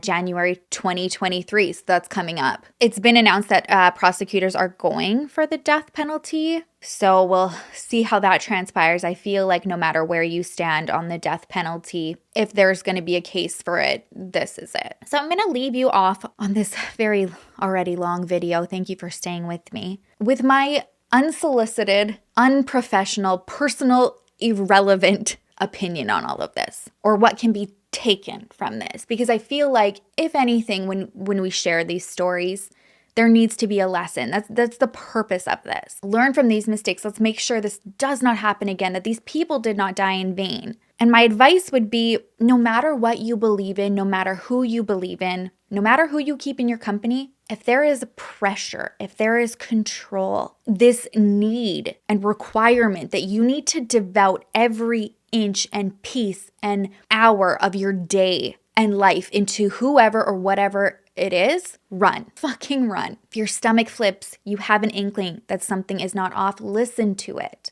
Listen to it. Your intuition is so powerful, and if you are going to devote yourself to anything, make that be it. Devote your time, love, energy, passion, trust in yourself. And it's okay to believe in other things and be thankful and be a good person and pray and take care of others and do all of those things, but it should never ever rule your life. You know, no religion, no teachings, no belief would ever be okay with the devastation that happened here. You know, looking at Charles's desperation, pleas with his family, to help Lori, and his pleas to help her, and reaching out to Tylee and friends. You know, he didn't want to give up on her. Tylee defending her mom so fiercely, taking care of JJ. We've heard that their interaction together, she was like a mom to him. She was so protective of him. And she was betrayed by the people who should have sacrificed their position as one of those 144,000 to save her life. And then Tammy, this woman who devoted her whole life to her family, her husband, her children, her job, education, other kids, loved kids, just wanted to make the world a better, happier place. You just wish that she had gotten that email from Charles, met up with him, saw him maybe, and was like, what a troll Chad is. Much rather set off into the sunset with this sophisticated Rip lookalike, and her and Charles just ditched those cesspools, sailed off into the sunset. That's how I like to wish it went down. That being said, Tammy's family has set up a foundation in her name. The purpose of it is to raise money to give children the opportunity to learn to love reading. Tammy really, really loved books, and she loved kids, so the foundation kind of meshes that love and passion together. I will be donating a portion of my AdSense to her foundation on behalf of JJ and Tylee. If you want to also donate, I'm going to leave the link for that in the description. All right, if you are still here, thank you so much. This was a long one. It was an important one. I really wanted to do a follow-up. I just didn't know when or how that was going to look, and I wanted as much information as possible, which we went through a lot today. I appreciate you sticking around. But this is it. If you haven't already, please don't forget to like and subscribe. I know I don't always ask, but it means so much to me. I'm so thankful for you. We are so dang close to 200,000. It's just amazing. I'm so thankful. Holy cow. I just love you. I appreciate you so much. So thank you. If you haven't done so, please subscribe. It helps me tremendously. Okay, I will see you in the next video. I will miss you terribly. Until then, make sure to love each other, love yourself, and I will see you soon. Bye.